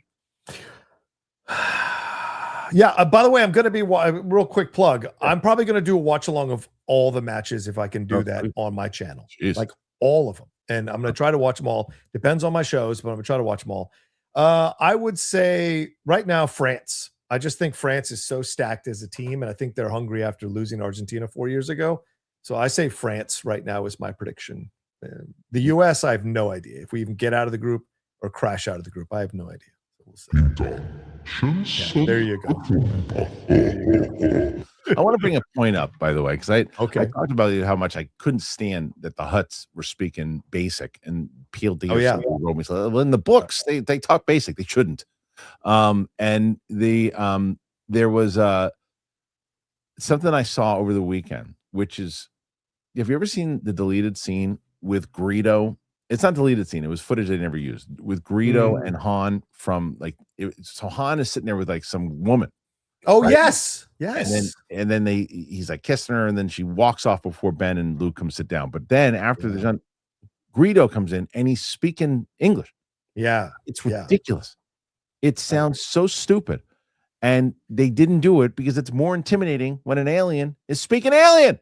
Well, same thing with Jabba. Like not having a big human dude be Jabba and instead of being an alien makes more sense. Yes. Yeah. And so but anyway, I'm very curious to see what they're going to do next. Yeah. I don't know. We're going to see. PLD. I'd argue that Rhoda doesn't want to be a Hutt, though. Great. I know. Guess what? He doesn't want to be. He wants to be his own man. He wants to be his own man.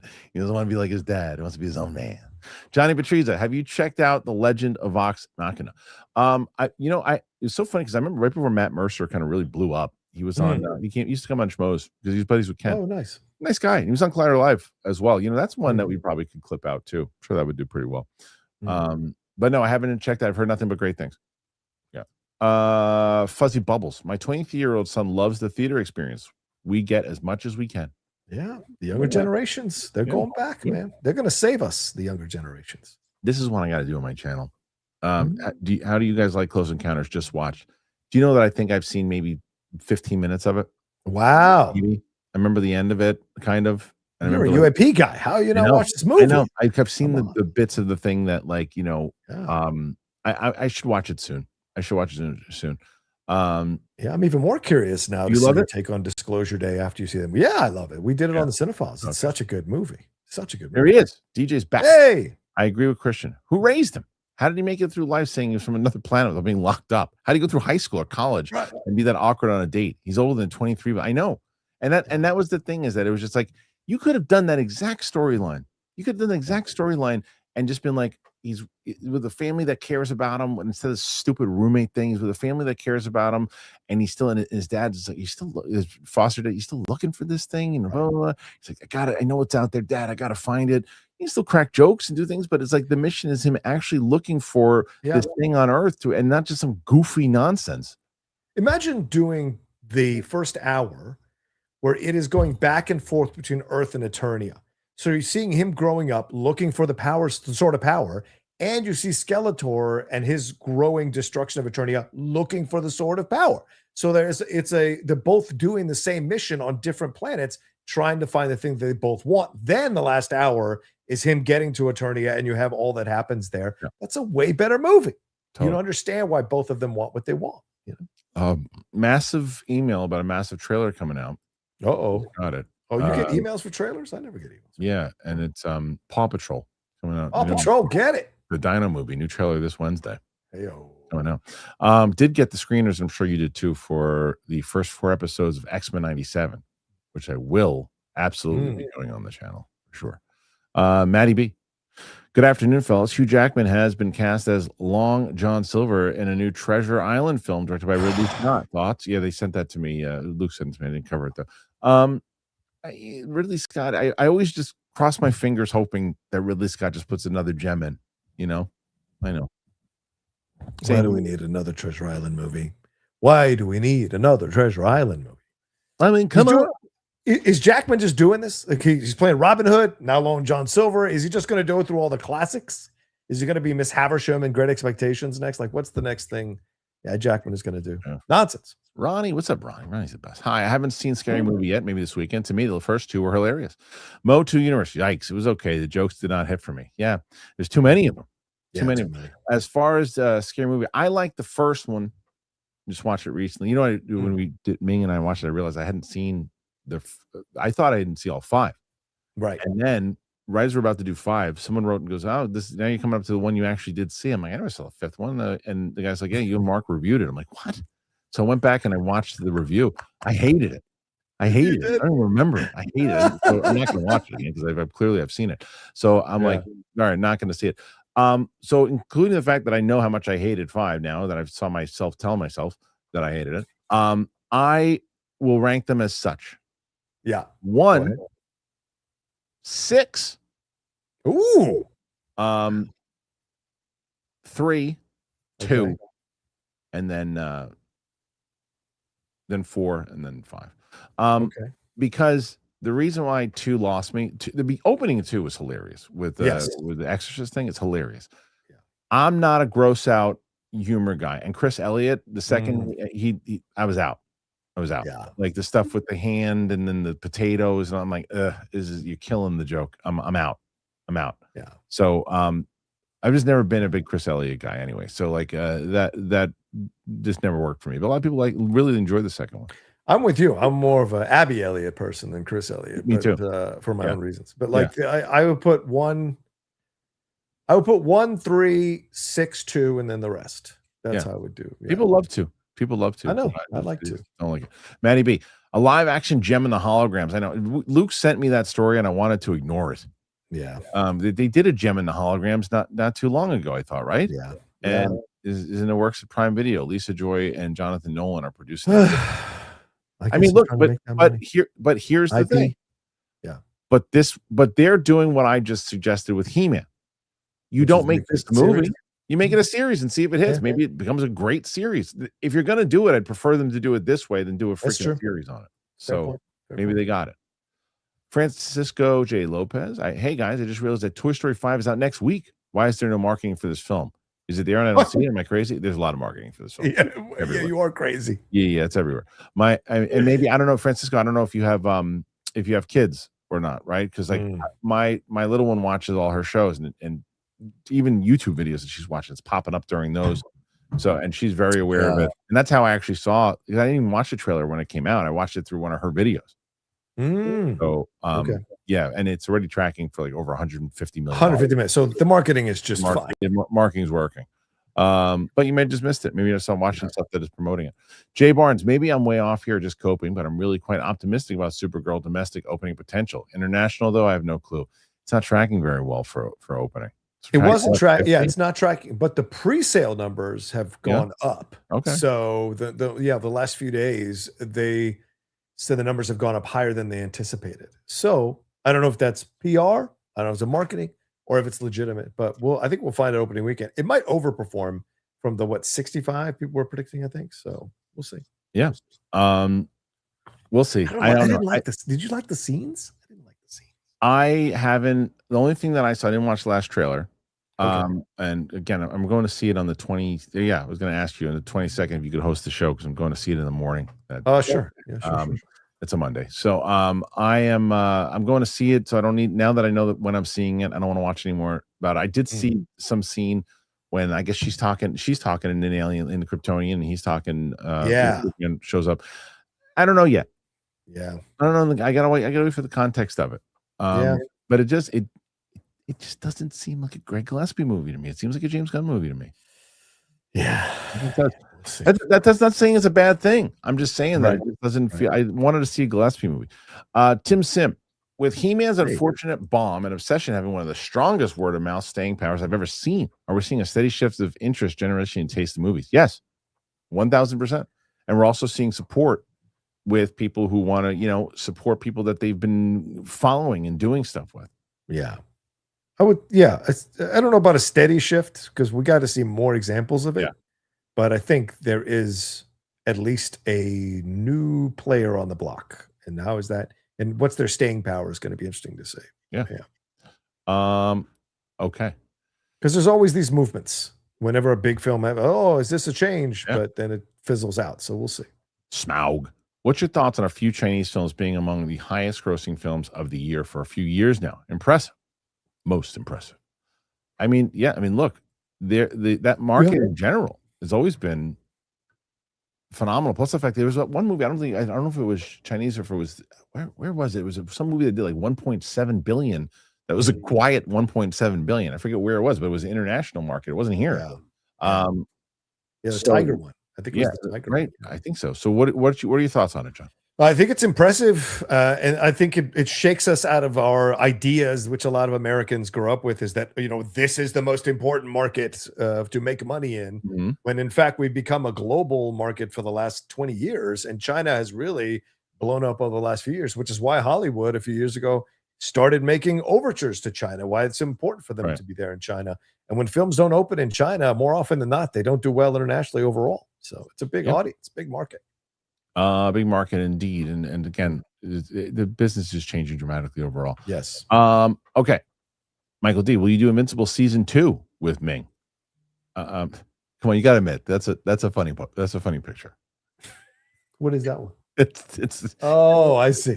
Come on. Well, at least give me the glasses, at least, for God's sakes. Pretty good. Do go all the way. That's pretty good. I've made that face. I'm not gonna lie. I've made that right. 100%. I think I've been the victim of it. Will you see Invincible season 2 with Ming? Yes, I will for sure. I think we're just gonna watch the whole series. Ronnie, the latter half of MOTU was better. I didn't mention that again because I mentioned many times. The second half is significantly better than the first. Yes, significantly. Spent too much time on Earth for me. Yes. Was boring. Yes. So looking forward to Disclosure Day. I hope you enjoy it. I'm so curious, John. I think you're either gonna love it, or you're gonna come out going, or you're gonna come out going, I don't know, it just didn't work for me. But I think you're gonna love it. I might be wrong. I hope so. I want to like Spielberg stuff. I rarely don't. I don't want to like it. I think it's one of his better in a long time. Maddie Bate, 5 memberships. That's big. That's big. Maddie Bate. Tiffany is a stunner. Yeah, I love Tiffany Smith. I really do. I miss her. That match made me. I'm gonna reach out to her today because she's in London. Is she in London right now? She's living in London. She moved to London, bro. When did that happen? She moved to London, bro. Really? A few weeks ago. Oh, I didn't know that. Her Instagram had all the pictures of the going away party, all this shit. She's in London. She went to the premiere of Masters of the Universe in London. So yeah. Shit, I gotta reach out to her. I gotta text her. She looks amazing. She looks great. I love her. She's. I mean, I host various shows with her on Fandango. Yeah. We spent time at at Sundance together. We did stuff there. It was like she was the best. She was. If it wasn't for her, I mean, remember, Kristian got me into the business, but it was Tiffany who gave me a crash course in hosting, a crash course in how to talk about this stuff on Far Away. Was it? Yeah, Far Away. And so so she was great and helped me out a lot. And then in return, when she was getting into voiceover, I would go and work with her on her auditions, and look how much she exploded. She's incredible talent, man. Yeah. It wasn't RRR. It was a movie that came out. No, it was a Tiger. It was a Tiger movie. I forget the name. The movie that came out like last. It wasn't RRR. That's an Indian movie, not Chinese. No, it's a movie that came out like it was like last year or the year before. Tiger's in the title is what I meant. Yeah. Yeah. All right. Let's see. Mad Sinister McCall on vacation in my favorite state, Florida. What's your favorite and least favorite state? Can't use where you live or you're born. Hey, Delaware, you're the worst.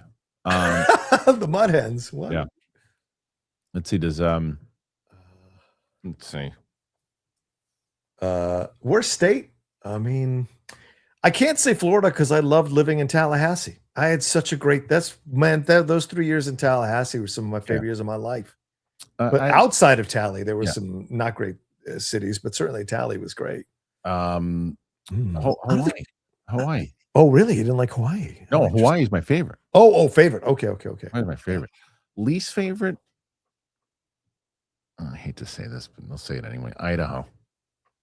Oh, wow. You lived in Idaho. I spent time in Idaho. Okay. There's nothing really to do there. Okay. There's nothing to do in Idaho. Sorry if anybody lives in Idaho. I would say Indianapolis. No offense to anybody who lives in Indianapolis. Okay. I was there for a wedding for a week, and it was like fucking dead. And just factories, man. Fuzzy Bubbles. No, Utah's okay. Someone wrote Utah. If it wasn't for because when I went, I just mentioned I went to Sundance. There was a lot to do. Yeah. Fuzzy Bubbles. I love rewatching those matches. I'll tell you, me too. It's fun to go back there and live. I haven't lived in those moments in quite a while. Maddie B, eating is not cheating. Arnold, do you know that story? No, I don't. Oh my god, dude! I gotta find the actual article. Okay. It was an Entertainment Weekly. It was back when I used to subscribe to the magazine, and it was. Yeah. I mean, this had to have been either early 2000s or late 90s. No, it had to be. It had to be the 2000s because I was living in LA. Yeah, right? yeah. So Arnold was coming down. He was coming down off the Untouchable thing, right? And people were starting to talk about like the infidelities and all the other stuff. Oh yeah. And so there was this like 3-page article, if not more, story on Arnold in Entertainment Weekly.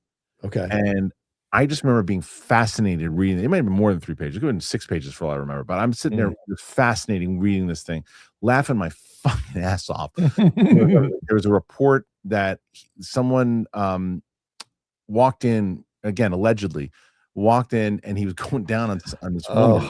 And he looks up and he goes, "Come on, eating is not cheating." And it just seems like something that he would say. You know what I mean? Yeah, I believe that just like I believe the Stallone cup the balls thing. So there was that Stallone. One. Yeah, there was that one, and the other one was the one, and again, allegedly in the article, and he's like, "There's another guy who walked up and said, I introduced myself to Arnold, and he was sitting there with my my girlfriend who's working with him. And he goes, ha, so this is the reason you didn't suck my cock." Did he really say that? I'm like, I don't know, but as I can see it, and I'm like, I gotta find that article. I have to find that article. People think Arnold is twins Arnold, and Arnold was a brutal, ruthless man. If you watch Pumping Iron, you know, exactly. If you watch Pumping Iron, that is exactly who Arnold was back then. He's probably matured and stuff since then. Sure, but I mean, come on. Yeah, eating is not cheating. Fucking what a line. Ronnie. Oh, by the way, I saw Michael again, this time with my ex-husband, because he hasn't seen it. It was still a packed house. Well, back to work until next week. How many times have you seen that one, Ronnie? You've seen it at least 7 or 8 times in the theater. No, more. She said 10 the other day. So this might be 11 or 12. Crazy. Yeah. She's the reason it's going to make $1 billion. Yeah, exactly. Orca, I read that Minions 3 is tracking for $53 to $63 million opening. Really? If true. And it comes in on the low end, it would be the lowest opening for the Despicable Me franchise, even lower than the first. That would be shocking to me because none of those movies have been outside the, minus the first, have been outside the like 750 to 900 range. Yeah. Pretty big. So I agree. Yeah, is that true, John? Is it? I haven't seen the tracking, but I'll take a look at it real quick. Fieldy sent me this. The premiere story, it was Premiere, not Entertainment Weekly, also quoted in an unnamed source claimed to have walked in on Arnold performing oral on women in his trailer of 1986 Eraser. When he opened the door to his trailer, Arnold was giving oral to the woman. Premiere quoted the source as saying he looked up and said very slowly, "Eating is not cheating." Schwarzenegger has denied the allegations. Not always in ways becoming to a would-be politician. This is when he's running for shit. He told the Weekly Standard last year, for instance, he was not so stupid as to be caught eating chicken in the living room of his trailer. Jesus Christ. I'm telling you, that was a Premiere article, but I got to get my hands on that article. Also, who opens Schwarzenegger's trailer without knocking first? So it would be surprising. Right. But, I mean, first of all, one of two things happened there. Yeah. One, he did say it. Two, someone knows him really well enough to think that he could say that. Yeah, that's true. That's true. That's an Arnold line. It's something like Arnold would say. Yeah, exactly. That's something you could see him doing in a movie. Come on. Eating is not cheating. So good. Minion 3 days, 70 to 78. 5 is 110 to 125. That's what it's tracking at right now. Domestic total forecast is 310 to 360. Worldwide 900 to 950. So no, it's projecting to be normal. Yeah, Box Office Theory is the one who quoted it initially, but that's the one they're using. Okay. So, yeah. Ron H.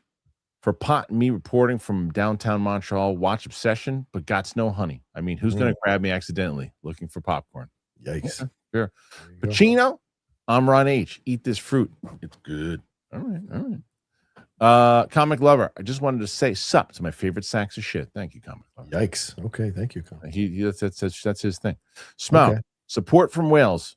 UK, love y'all and what you do. Thank you, Smell. Love Wales. We stayed in Wales for 3 days. Lindley wants to go back and get a house there. We love Wales. I've never been to Europe. You know that? Never been. Oh my God. That explains so much. Go back. American Vandal was a great show. I hear it was good. Ray Domingos, Roca, bro, get the hell out of California while you can. I ended up in Pennsylvania, but your dollar would go so much further as soon as you leave California. And I love California. He's 100% right. Yeah. It's like it's incredible how expensive. What's gas there right now? By the way, $6.50 That's at Costco. that's At nuts. Costco. That's so right. So normal places like close to 7. 7. Yeah. That's crazy. Yeah. It's about $4.20 here right now, and that's expensive. Yeah. The only thing is the winters. I love the winters, but my partner is not a big fan of winters. She lived in New York for 2 years as well, and so. Yeah. But we'll see. I I mean, mean, because the Long win- Island's not the city, so. Yeah, but the winter was brutal here this year. Yeah. Last year wasn't bad. This She year hates was the snow. this year wasn't great with the snow. Yeah, Last year was better. Right. DJ, I've already donated to the live Geek Buddy spoiler review. He-Man had a lot Thank you. to go get off the chest. I may not be able to view live. Okay, thank you, Derek. Yeah, tonight at 4 p.m. PT, me and the Geek Buddies getting together live on my channel to break down Masters of the Universe, talk some DC news, and whatever pops off over the next few hours. So join us, me, Mike, and Shannon, please. 4 p.m. PT. Go, pal. It would be hilarious if they cast Jimmy Tatro in the American Villain Show, and even more of his part included painting docs on stuff. Is that from Vandal? Yeah. He could be the villain. Jay Barnes. Having a show connected to a movie isn't the same as essential viewing. Do you really think you have to watch Peacemaker to see Man of Tomorrow? They can cover that show as relevant in 2 sentences. I don't know. I still haven't half of Peacemaker, so I can't really. James Gunn. Yeah, I get it, man. But what I'm saying is that he said you wouldn't need to watch. That's what I said. James said you don't need to watch all this other stuff to watch Man of Tomorrow, but you do. Yes, they can recap it, but you do. He said they were each going to be singular projects. They're not. They're connected. So once you swing off his D and get a little get your head straight, you'll see what I'm talking about. He's just he was just asking a question. No, he wasn't. I know. I read through these guys. I can tell you, I'm a study of the human condition. I can read between the lines. That's one of their favorites. Aiden Cossack. Listen, I disagree with Rokas takes from time to time, but the Outlaw carried me through tough times in my teenage years, so it's great to relive the Schmoedown. It's my honor to do so. Thank you for letting me do so. Honestly, I'm very humble about my time in the Schmoedown. I'm excited. It changed my life. Listen, as much as I'm excited for people to experience this tournament and next year's, tournament season 2, I'm really excited for them to me, because you debut. I don't, because of the spoiler. When you debut is interesting. But when you start to really find your thing, I'm excited for people to learn the Outlaw and in the new characters coming in and the feuds and all that. I'm excited for the new audience to discover that. This would be an honor. It'd be an honor. It was one of my favorite things I ever did in my life. And I was thinking about the other day how much I wish I was in this frame of mind, and I wish you and I had this relationship back then, because I think I would have given even more of myself to the show. And I gave a lot. But I would have given even more of myself to the show. But I got caught up in a lot of outside stuff in my mind that at times affected me in certain matches or affected me in certain times in the game. And so, but I will always thank you for that, because it changed my life. And the people who were willing to go and be a part of it all with me. It's true. Well, amazing. Luke was this morning we were talking about. I was like, let's say, hypothetically, the Vault channel just somehow the algorithm catches it and it does. Let's say it's between 500,000 and 1 million subscribers on that channel. The chances of that are very unlikely. Yeah. But if it did, then and someone was like, you got to do another tournament. I was it looks like, who do you think would do it? I was like, Roka would do it in a heartbeat. Smets would do it in a heartbeat. Yeah. Probably, depending on you guys would definitely do it. I know you guys would do it. Probably Kalinowski. Kalinowski probably, if it was at that level, if we're at that level and we're doing a thing, he would do it again. Marisol and Adam Collins would do it again. 100% those two would do it again. I think that's the only way that you would be able to do it. If the show if this channel becomes successful enough and actually builds up to where we can do it again, I would do I would do it similar to season 1. I would do a tournament again. I wouldn't do a full season. I would do a tournament and crown a new champion and do it that way. Yeah. And I'll tell you, Sam would probably come back. Of course, Sam would come back. That little bastard. He'd totally come back. So he would. Who do you know? I guess I know the answers. Who I would want to come back? Who? Rick Radis and Brother Lomas.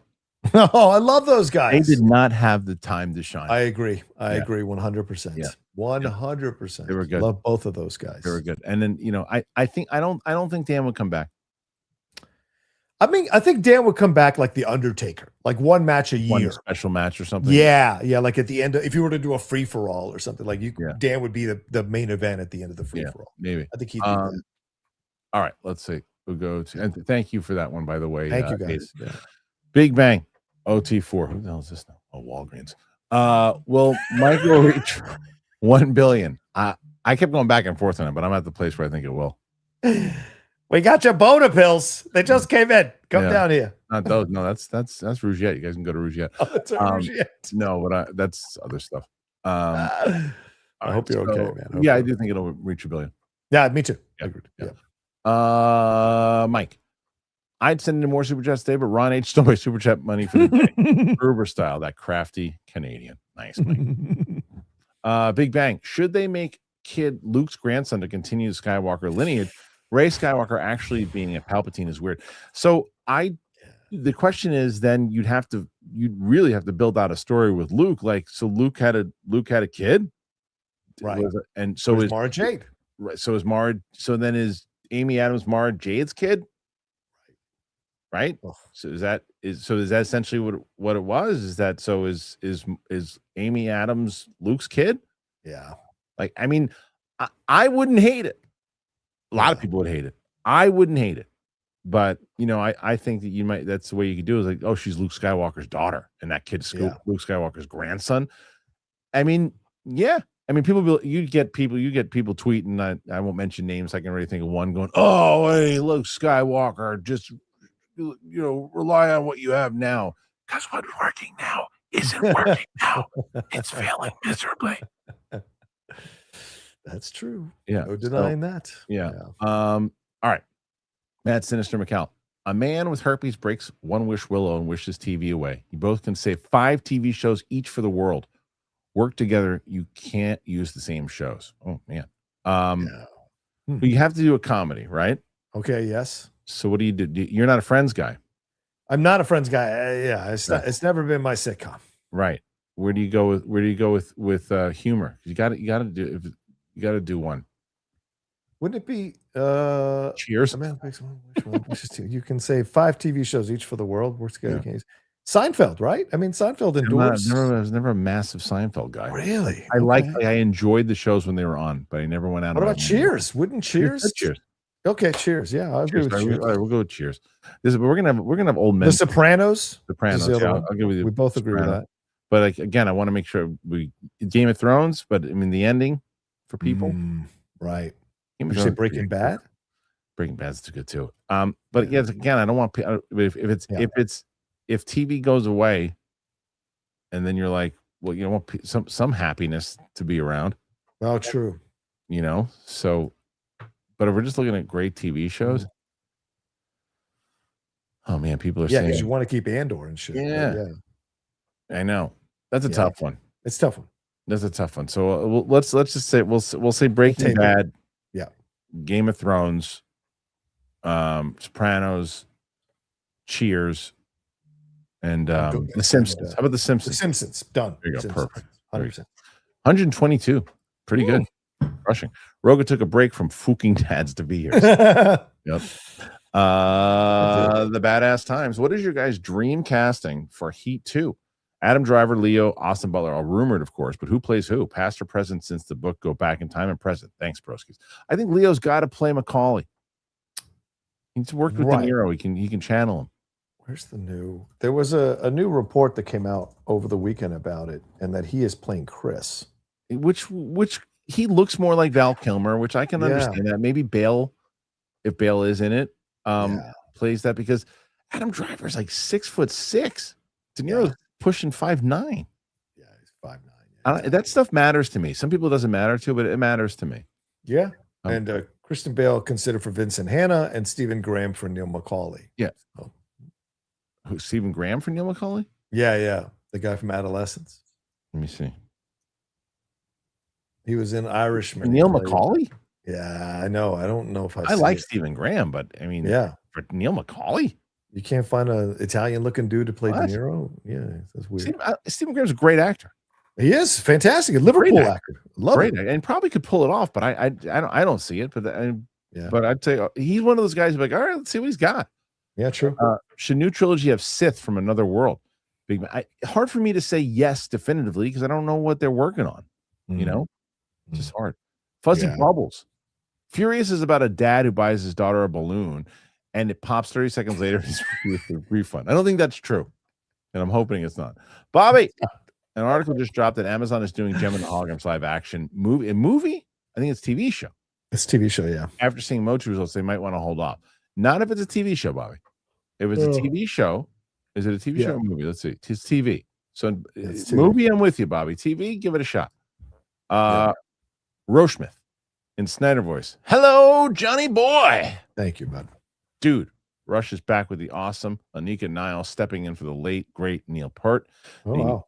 R50-ish tour kicked off in LA. I know you hate people, so just check out videos online. People don't know how to behave. I don't blame John. I don't like it. The other day, same thing. Went to a movie. Went to go see Backrooms, and I had a person coughing through a majority of the film. Man, get the fuck out of the theater. Yeah, dude. There was someone like that for a press screening. What was? It might have been Backrooms. I think it was Backrooms. Probably was. And there was this guy, and he's coughing. I think he was away from me, so but I'm like, that's not an allergy cough. Yeah, no, right. You got something wrong with you. They don't do that to people in a closed. I know. You don't see the movie tonight. You don't see the movie. People might hate it, but I think if I became the dictator of the United States, we would live a better life. We would live a better life. I don't know if that's true. I would be getting rid of so many people. I'd be forcing people to be better people. And it would just be like, there are consequences if you don't do these things. And yes, step the hell up. Stop thinking you can float through life farting and shitting and coughing your way through life. Fucking step up. Stop Have taking some semblance. Fieldy. All right. Come on. Sorry, I wasn't saying it, but yeah. I can't help but wonder what Voltron will be like since going straight to Prime. And now I fear for Adam Wingard's Thundercats movie getting made. If Thundercats gets made, it's got to be done on Prime Video. Can't be. Yeah, agreed. They're just not going to take the shot with it. The Badass Times. And why can't we get some Finstock action? You got watch today. He's on a set. He's on a set. Yeah, watch today. He's in Vegas. He's he's in Vegas now. No one's. Yeah. Do you know what he works for? No. This will not shock you at all when I tell you where he's working or what he works for. I thought he was handing out walkies on sets. What's he doing now? He also works for a particular. He works for OnlyFans. Does that surprise you? At all? Not at all. Not at all. I need to try out the merchandise before I work for it. Listen. You got the right guy. You know what I was doing last night? Just having a cigar with this Brazilian chick. Got her in 3 videos. A pop. He's like, exactly. 100%. All right. Trey Porter, I can only imagine how Knicks fans would do SGA in the Garden of the Finals. He'd been the biggest Knick villain since Reggie Miller. Yeah. They'd have cooked him. They'd have cooked us. 100%. For sure. They're only going to cook Wemby. Oh, yeah. And he annoys me, but only because he's playing them right now. G. Colby P. Didn't have much faith in Scary Movie 6, and I wasn't surprised by the reactions. The Wayans brothers, mainly Marlon, haven't made anything funny since Don't Be a Menace, which I guess is a hot take for some. I have to follow up this in just a second. Ron H. reporting from Scotiabank Cinema in Montreal. There is at least one room that smells assy and AC broke. I watched Pressure in there on Saturday. Fook me. But you said you liked Pressure, right? Maddie B. Runtime for Spider-Man Brand New Day is reportedly 2 hours and 30 minutes. To make it the longest Spider-Man film ever. I love it. There's a lot going on in the movie with Punisher and Hulk. I think it needs to be longer. Remember when you hear 2:30, that's also including, the 7-minute credits at the end. So it's probably like 10. But yeah. Right. So it's probably like 2 hours and 20 minutes, which still that's enough time. Yeah, I agree. Armada, one of my favorite Finstock quotes, "You're a buffoon." Yeah, but see, I think through season 3 through season 5 is him in his prime. Oh yeah, 100%. Yeah, 100%. The Badass Times. Who's hotter, Samara Weaving or Margot Robbie? Also, I have a theory in the near future, Samara Weaving will end up being the better actress or star. Thoughts? Been following her since early 2010s. Again, this comes down to a preference thing, right? To me, it's Margot Robbie in both categories, but I think Samara is talented and I think she's very pretty. But you're asking my taste as far as who's hotter. I'd say Margot Robbie. I would say Samara Weaving. I have such a thing for her, man. I've never had a thing for Margot, but I do have a thing for Samara. But I think Margot's the better actress. Ron H. White House. UFC in trouble. Being challenged. What is that? I don't know. I don't know. I'm trying to make sense of his guys. I know. Can't make sense of anything. Conrad, why do people have beef with Leto? I mean, it's a lot of different things. It's just we'll be here forever. Yeah, Google Jared Leto controversy. Google it. There's a lot of different things that they cult stuff and other things. I mean, a lot of shit. Sending Margot Robbie a black or dead bird in a box. Yeah, during the Joker stuff, like, a lot of shit that came out that people just aren't fans. And he's been kind of douchey in interviews and stuff. Yes. Better Call Maul. Obsession made more in its fourth weekend than its first. That's insanity. 4 weekends in a row with basically the same number. Will pass Mando and Grogu's domestic, maybe worldwide. Maybe, which is insanity. That's I mean, you would have lost a lot of money if you I would have bet against that. Yeah. I would have bet against that. Mando and Grogu in general. I mean, of course Star Wars will make more than a movie that costs, $750,000. It's like it's unheard of. Yeah. Go pal. Somehow Spider Noir cast Irish Brendan Gleeson as an Irish mobster. And somehow his Irish accent was maybe the worst part of the show. Is that true? No, it's actually, I like this Irish accent. What are you talking about, Gopal? Gopal, how knowledgeable are you of the Irish accent to make this comment? Gopal's pretty knowledgeable with everything, so I don't know. Is he though? He's pretty knowledgeable. Like when Katie Holmes managed to have the worst American accent in a scene with Gary Oldman and Christian Bale. Funny. What? See, that doesn't make sense. Here you go. Battery. Hey, Mr. Eagle, how's the weather up there? Sup, Christian? There you go. He's goating you. Where is it? Hold on. Wait. For a whopping $2. Wait, somewhere. I feel bad for you. I got to get this ready a lot sooner. When I hope you're not playing what I said. You're not allowed to play. No, I'm not playing that. Is it gone? I can't even find. We got to do these better. These clips. So put them in. Oh, there it is. It's too late now. That's bait. Yeah. Too late. Got to get them in better suited on the thing. Jarrett Roca, Heart of the Beast sounds awesome, starring Brad Pitt and directed by David Ayer. Where's the damn trailer?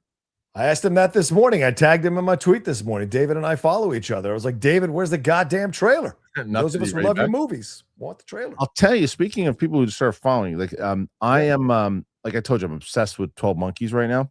Yeah. So a guy that I've actually liked for a long time as an actor and saw him recently in an interview is Kirk Acevedo.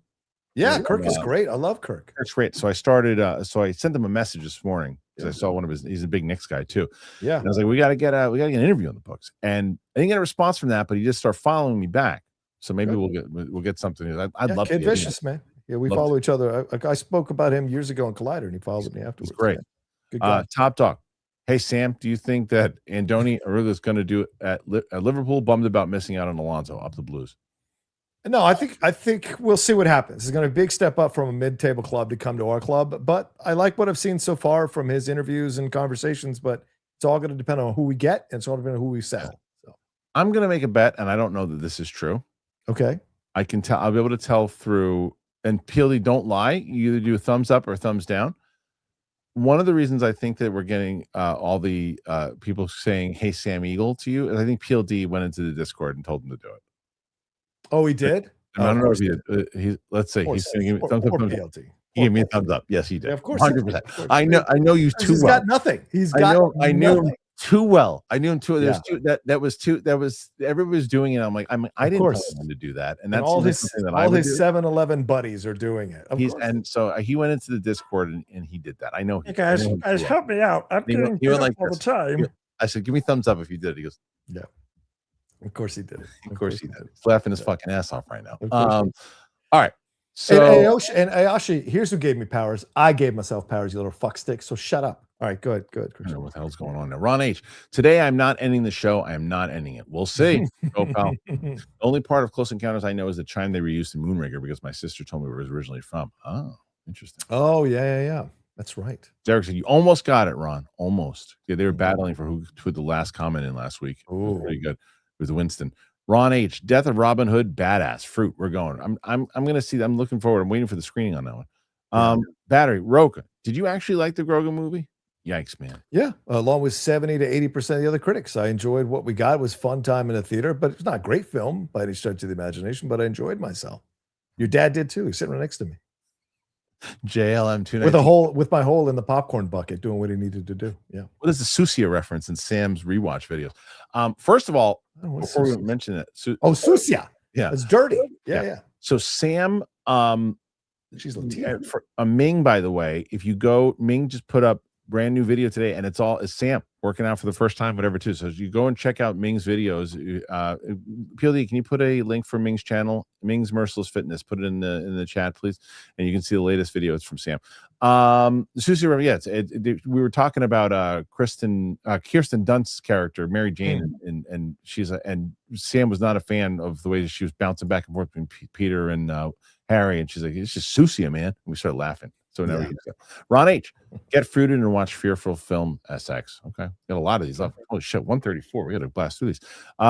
G. Colby, did we forget Little Man, Dance Flick, A Haunted House, 50 Shades of Black existed? Trailer for 6 comes off as a young cringe family relatives trying to relate to the kids and be edgy. I don't know what that is though. They don't care. They made $53 million over the weekend, bro. Your comments mean nothing to them. Oh, right. Yeah, I mean that. Look, it's again subjective humors, and that's really what it is. And people want to go out and if some of them find it funny, then then they're hitting what they need to hit. Exactly. Top talk. Why do you guys think so many shows fail to stick the landing in the finale? In some cases, it feels like writers are just giving a fat middle finger to the fans who watch for years. It is one of those things where I do feel like, and I think Smet said it or somebody said it too, I always like to know what the ending is first before you even start making the show. I know it's not always easy to do, but for example, like I have 5 or 6 seasons planned for the show that I want to do. I know the last scene of the series. And that doesn't necessarily mean it's going to be good, but it means that I got to find a way through that for those 5 seasons, and maybe it changes, maybe it doesn't. But sometimes it's hard because of expectations, and also on network television they push you to do more episodes and other things too. But yes, what do you think, John?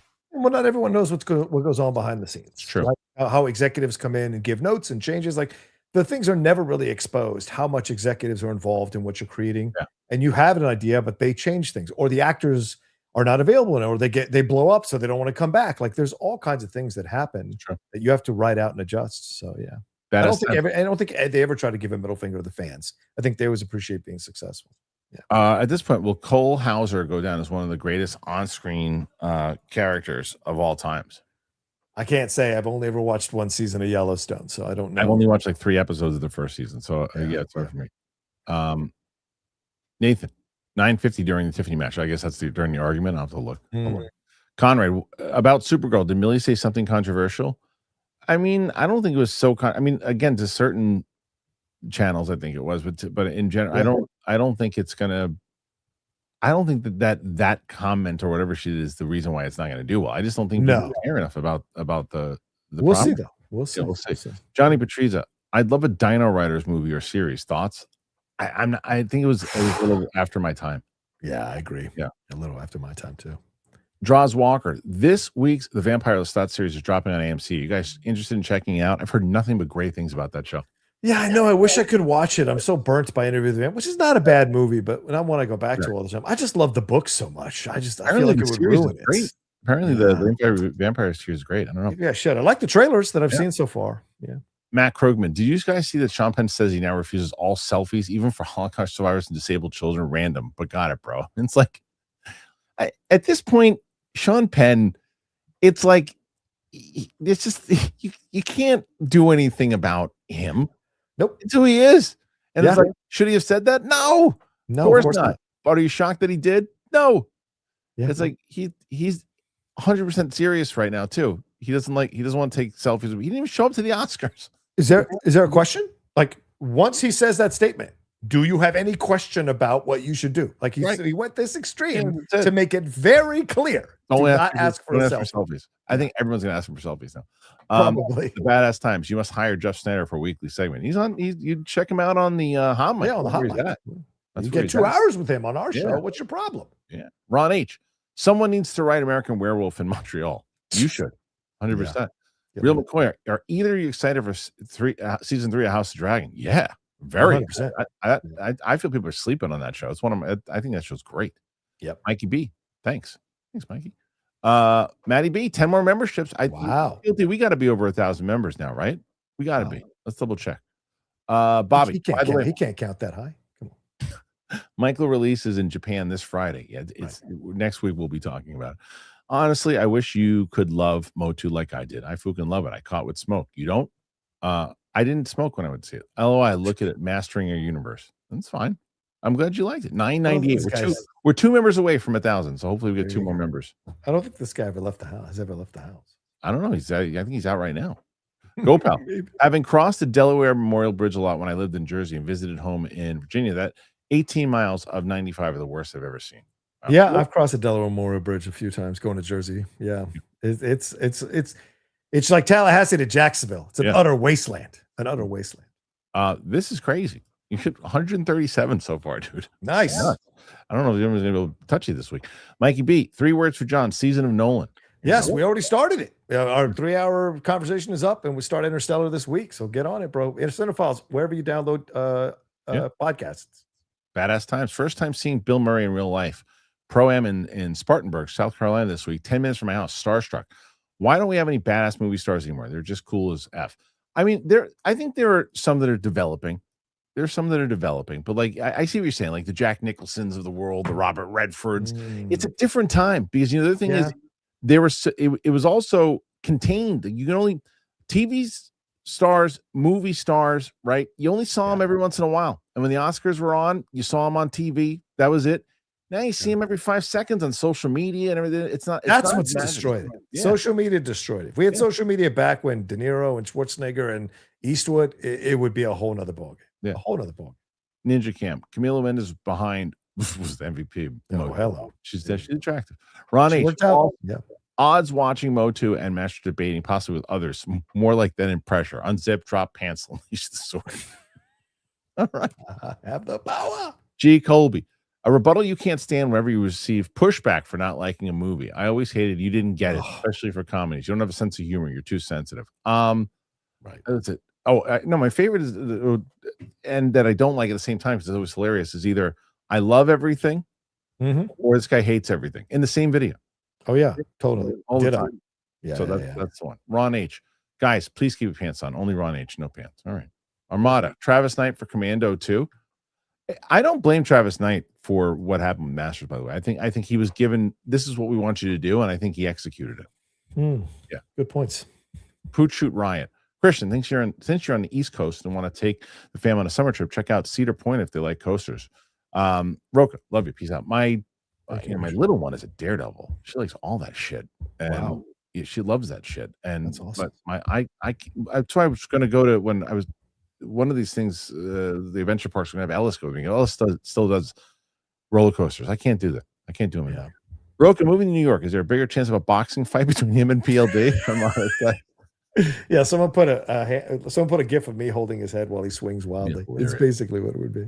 Top Dog Rick. Just randomly thought about Miri. How's she doing? Oh, yeah. Miri's great. She was a sweetheart. Very sweet. I haven't spoken to her a little bit. She was on the show. She came into the studio before I left. And she's doing, I mean, she's right now kicking ass. She went back to school and she's doing she's doing really, really well. So Miri's a sweetheart. Armada. Yeah. Peckinpah belongs in director Rushmore. For some people, I don't think so. Yeah, but for some people, maybe. Harloff, do yourself a favor. Start clipping out JTE from the Schmoes days for shorts. Mad Ruse, Roca for the win. Start a live chat. So Smets is helping with building out some shorts because we think that that's one of the things that's going to help build the Schmoedown channel and shorts from the channel. So he's going to start doing some of that stuff too. Justinino, Sam Eagle is badass. Why do you hate it? Muppet. There you go. Yeah. Ron H. Hope Alpha Flight happens in new phase. What's that? Alpha Flight is the Canadian superhero team. So that would be great. I'd love to see Alpha Flight. Puck and live action would be great. Deviator. Man, haven't been able to go live in a minute. Thanks for what you guys do. Thank you. I watch all the shows. Gets me through the tough times for sure. Been rough. Thank you for watching. I always love, I'm always humbled when people say that, but I always love the way you put smiles on people's faces. Hang in there. Yeah. Roca for Dictator. He'll beat you in a piece. It's hilarious. What is Dictator? You say you're going to be a dictator. Dictator. Yeah, there you go. Alan Smith. Only Fins. That's pretty great. Only Fins. Haskell. Join it. Come on. What's up, guys? Keep 5 shows. Tough. GOT. MASH. Supernatural. South Park. SNL. Carol Burnett. Come to Long Island, John. Let's go Knicks. Always Knicks.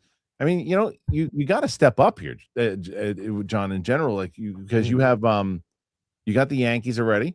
Yes. Now you're a Knicks guy.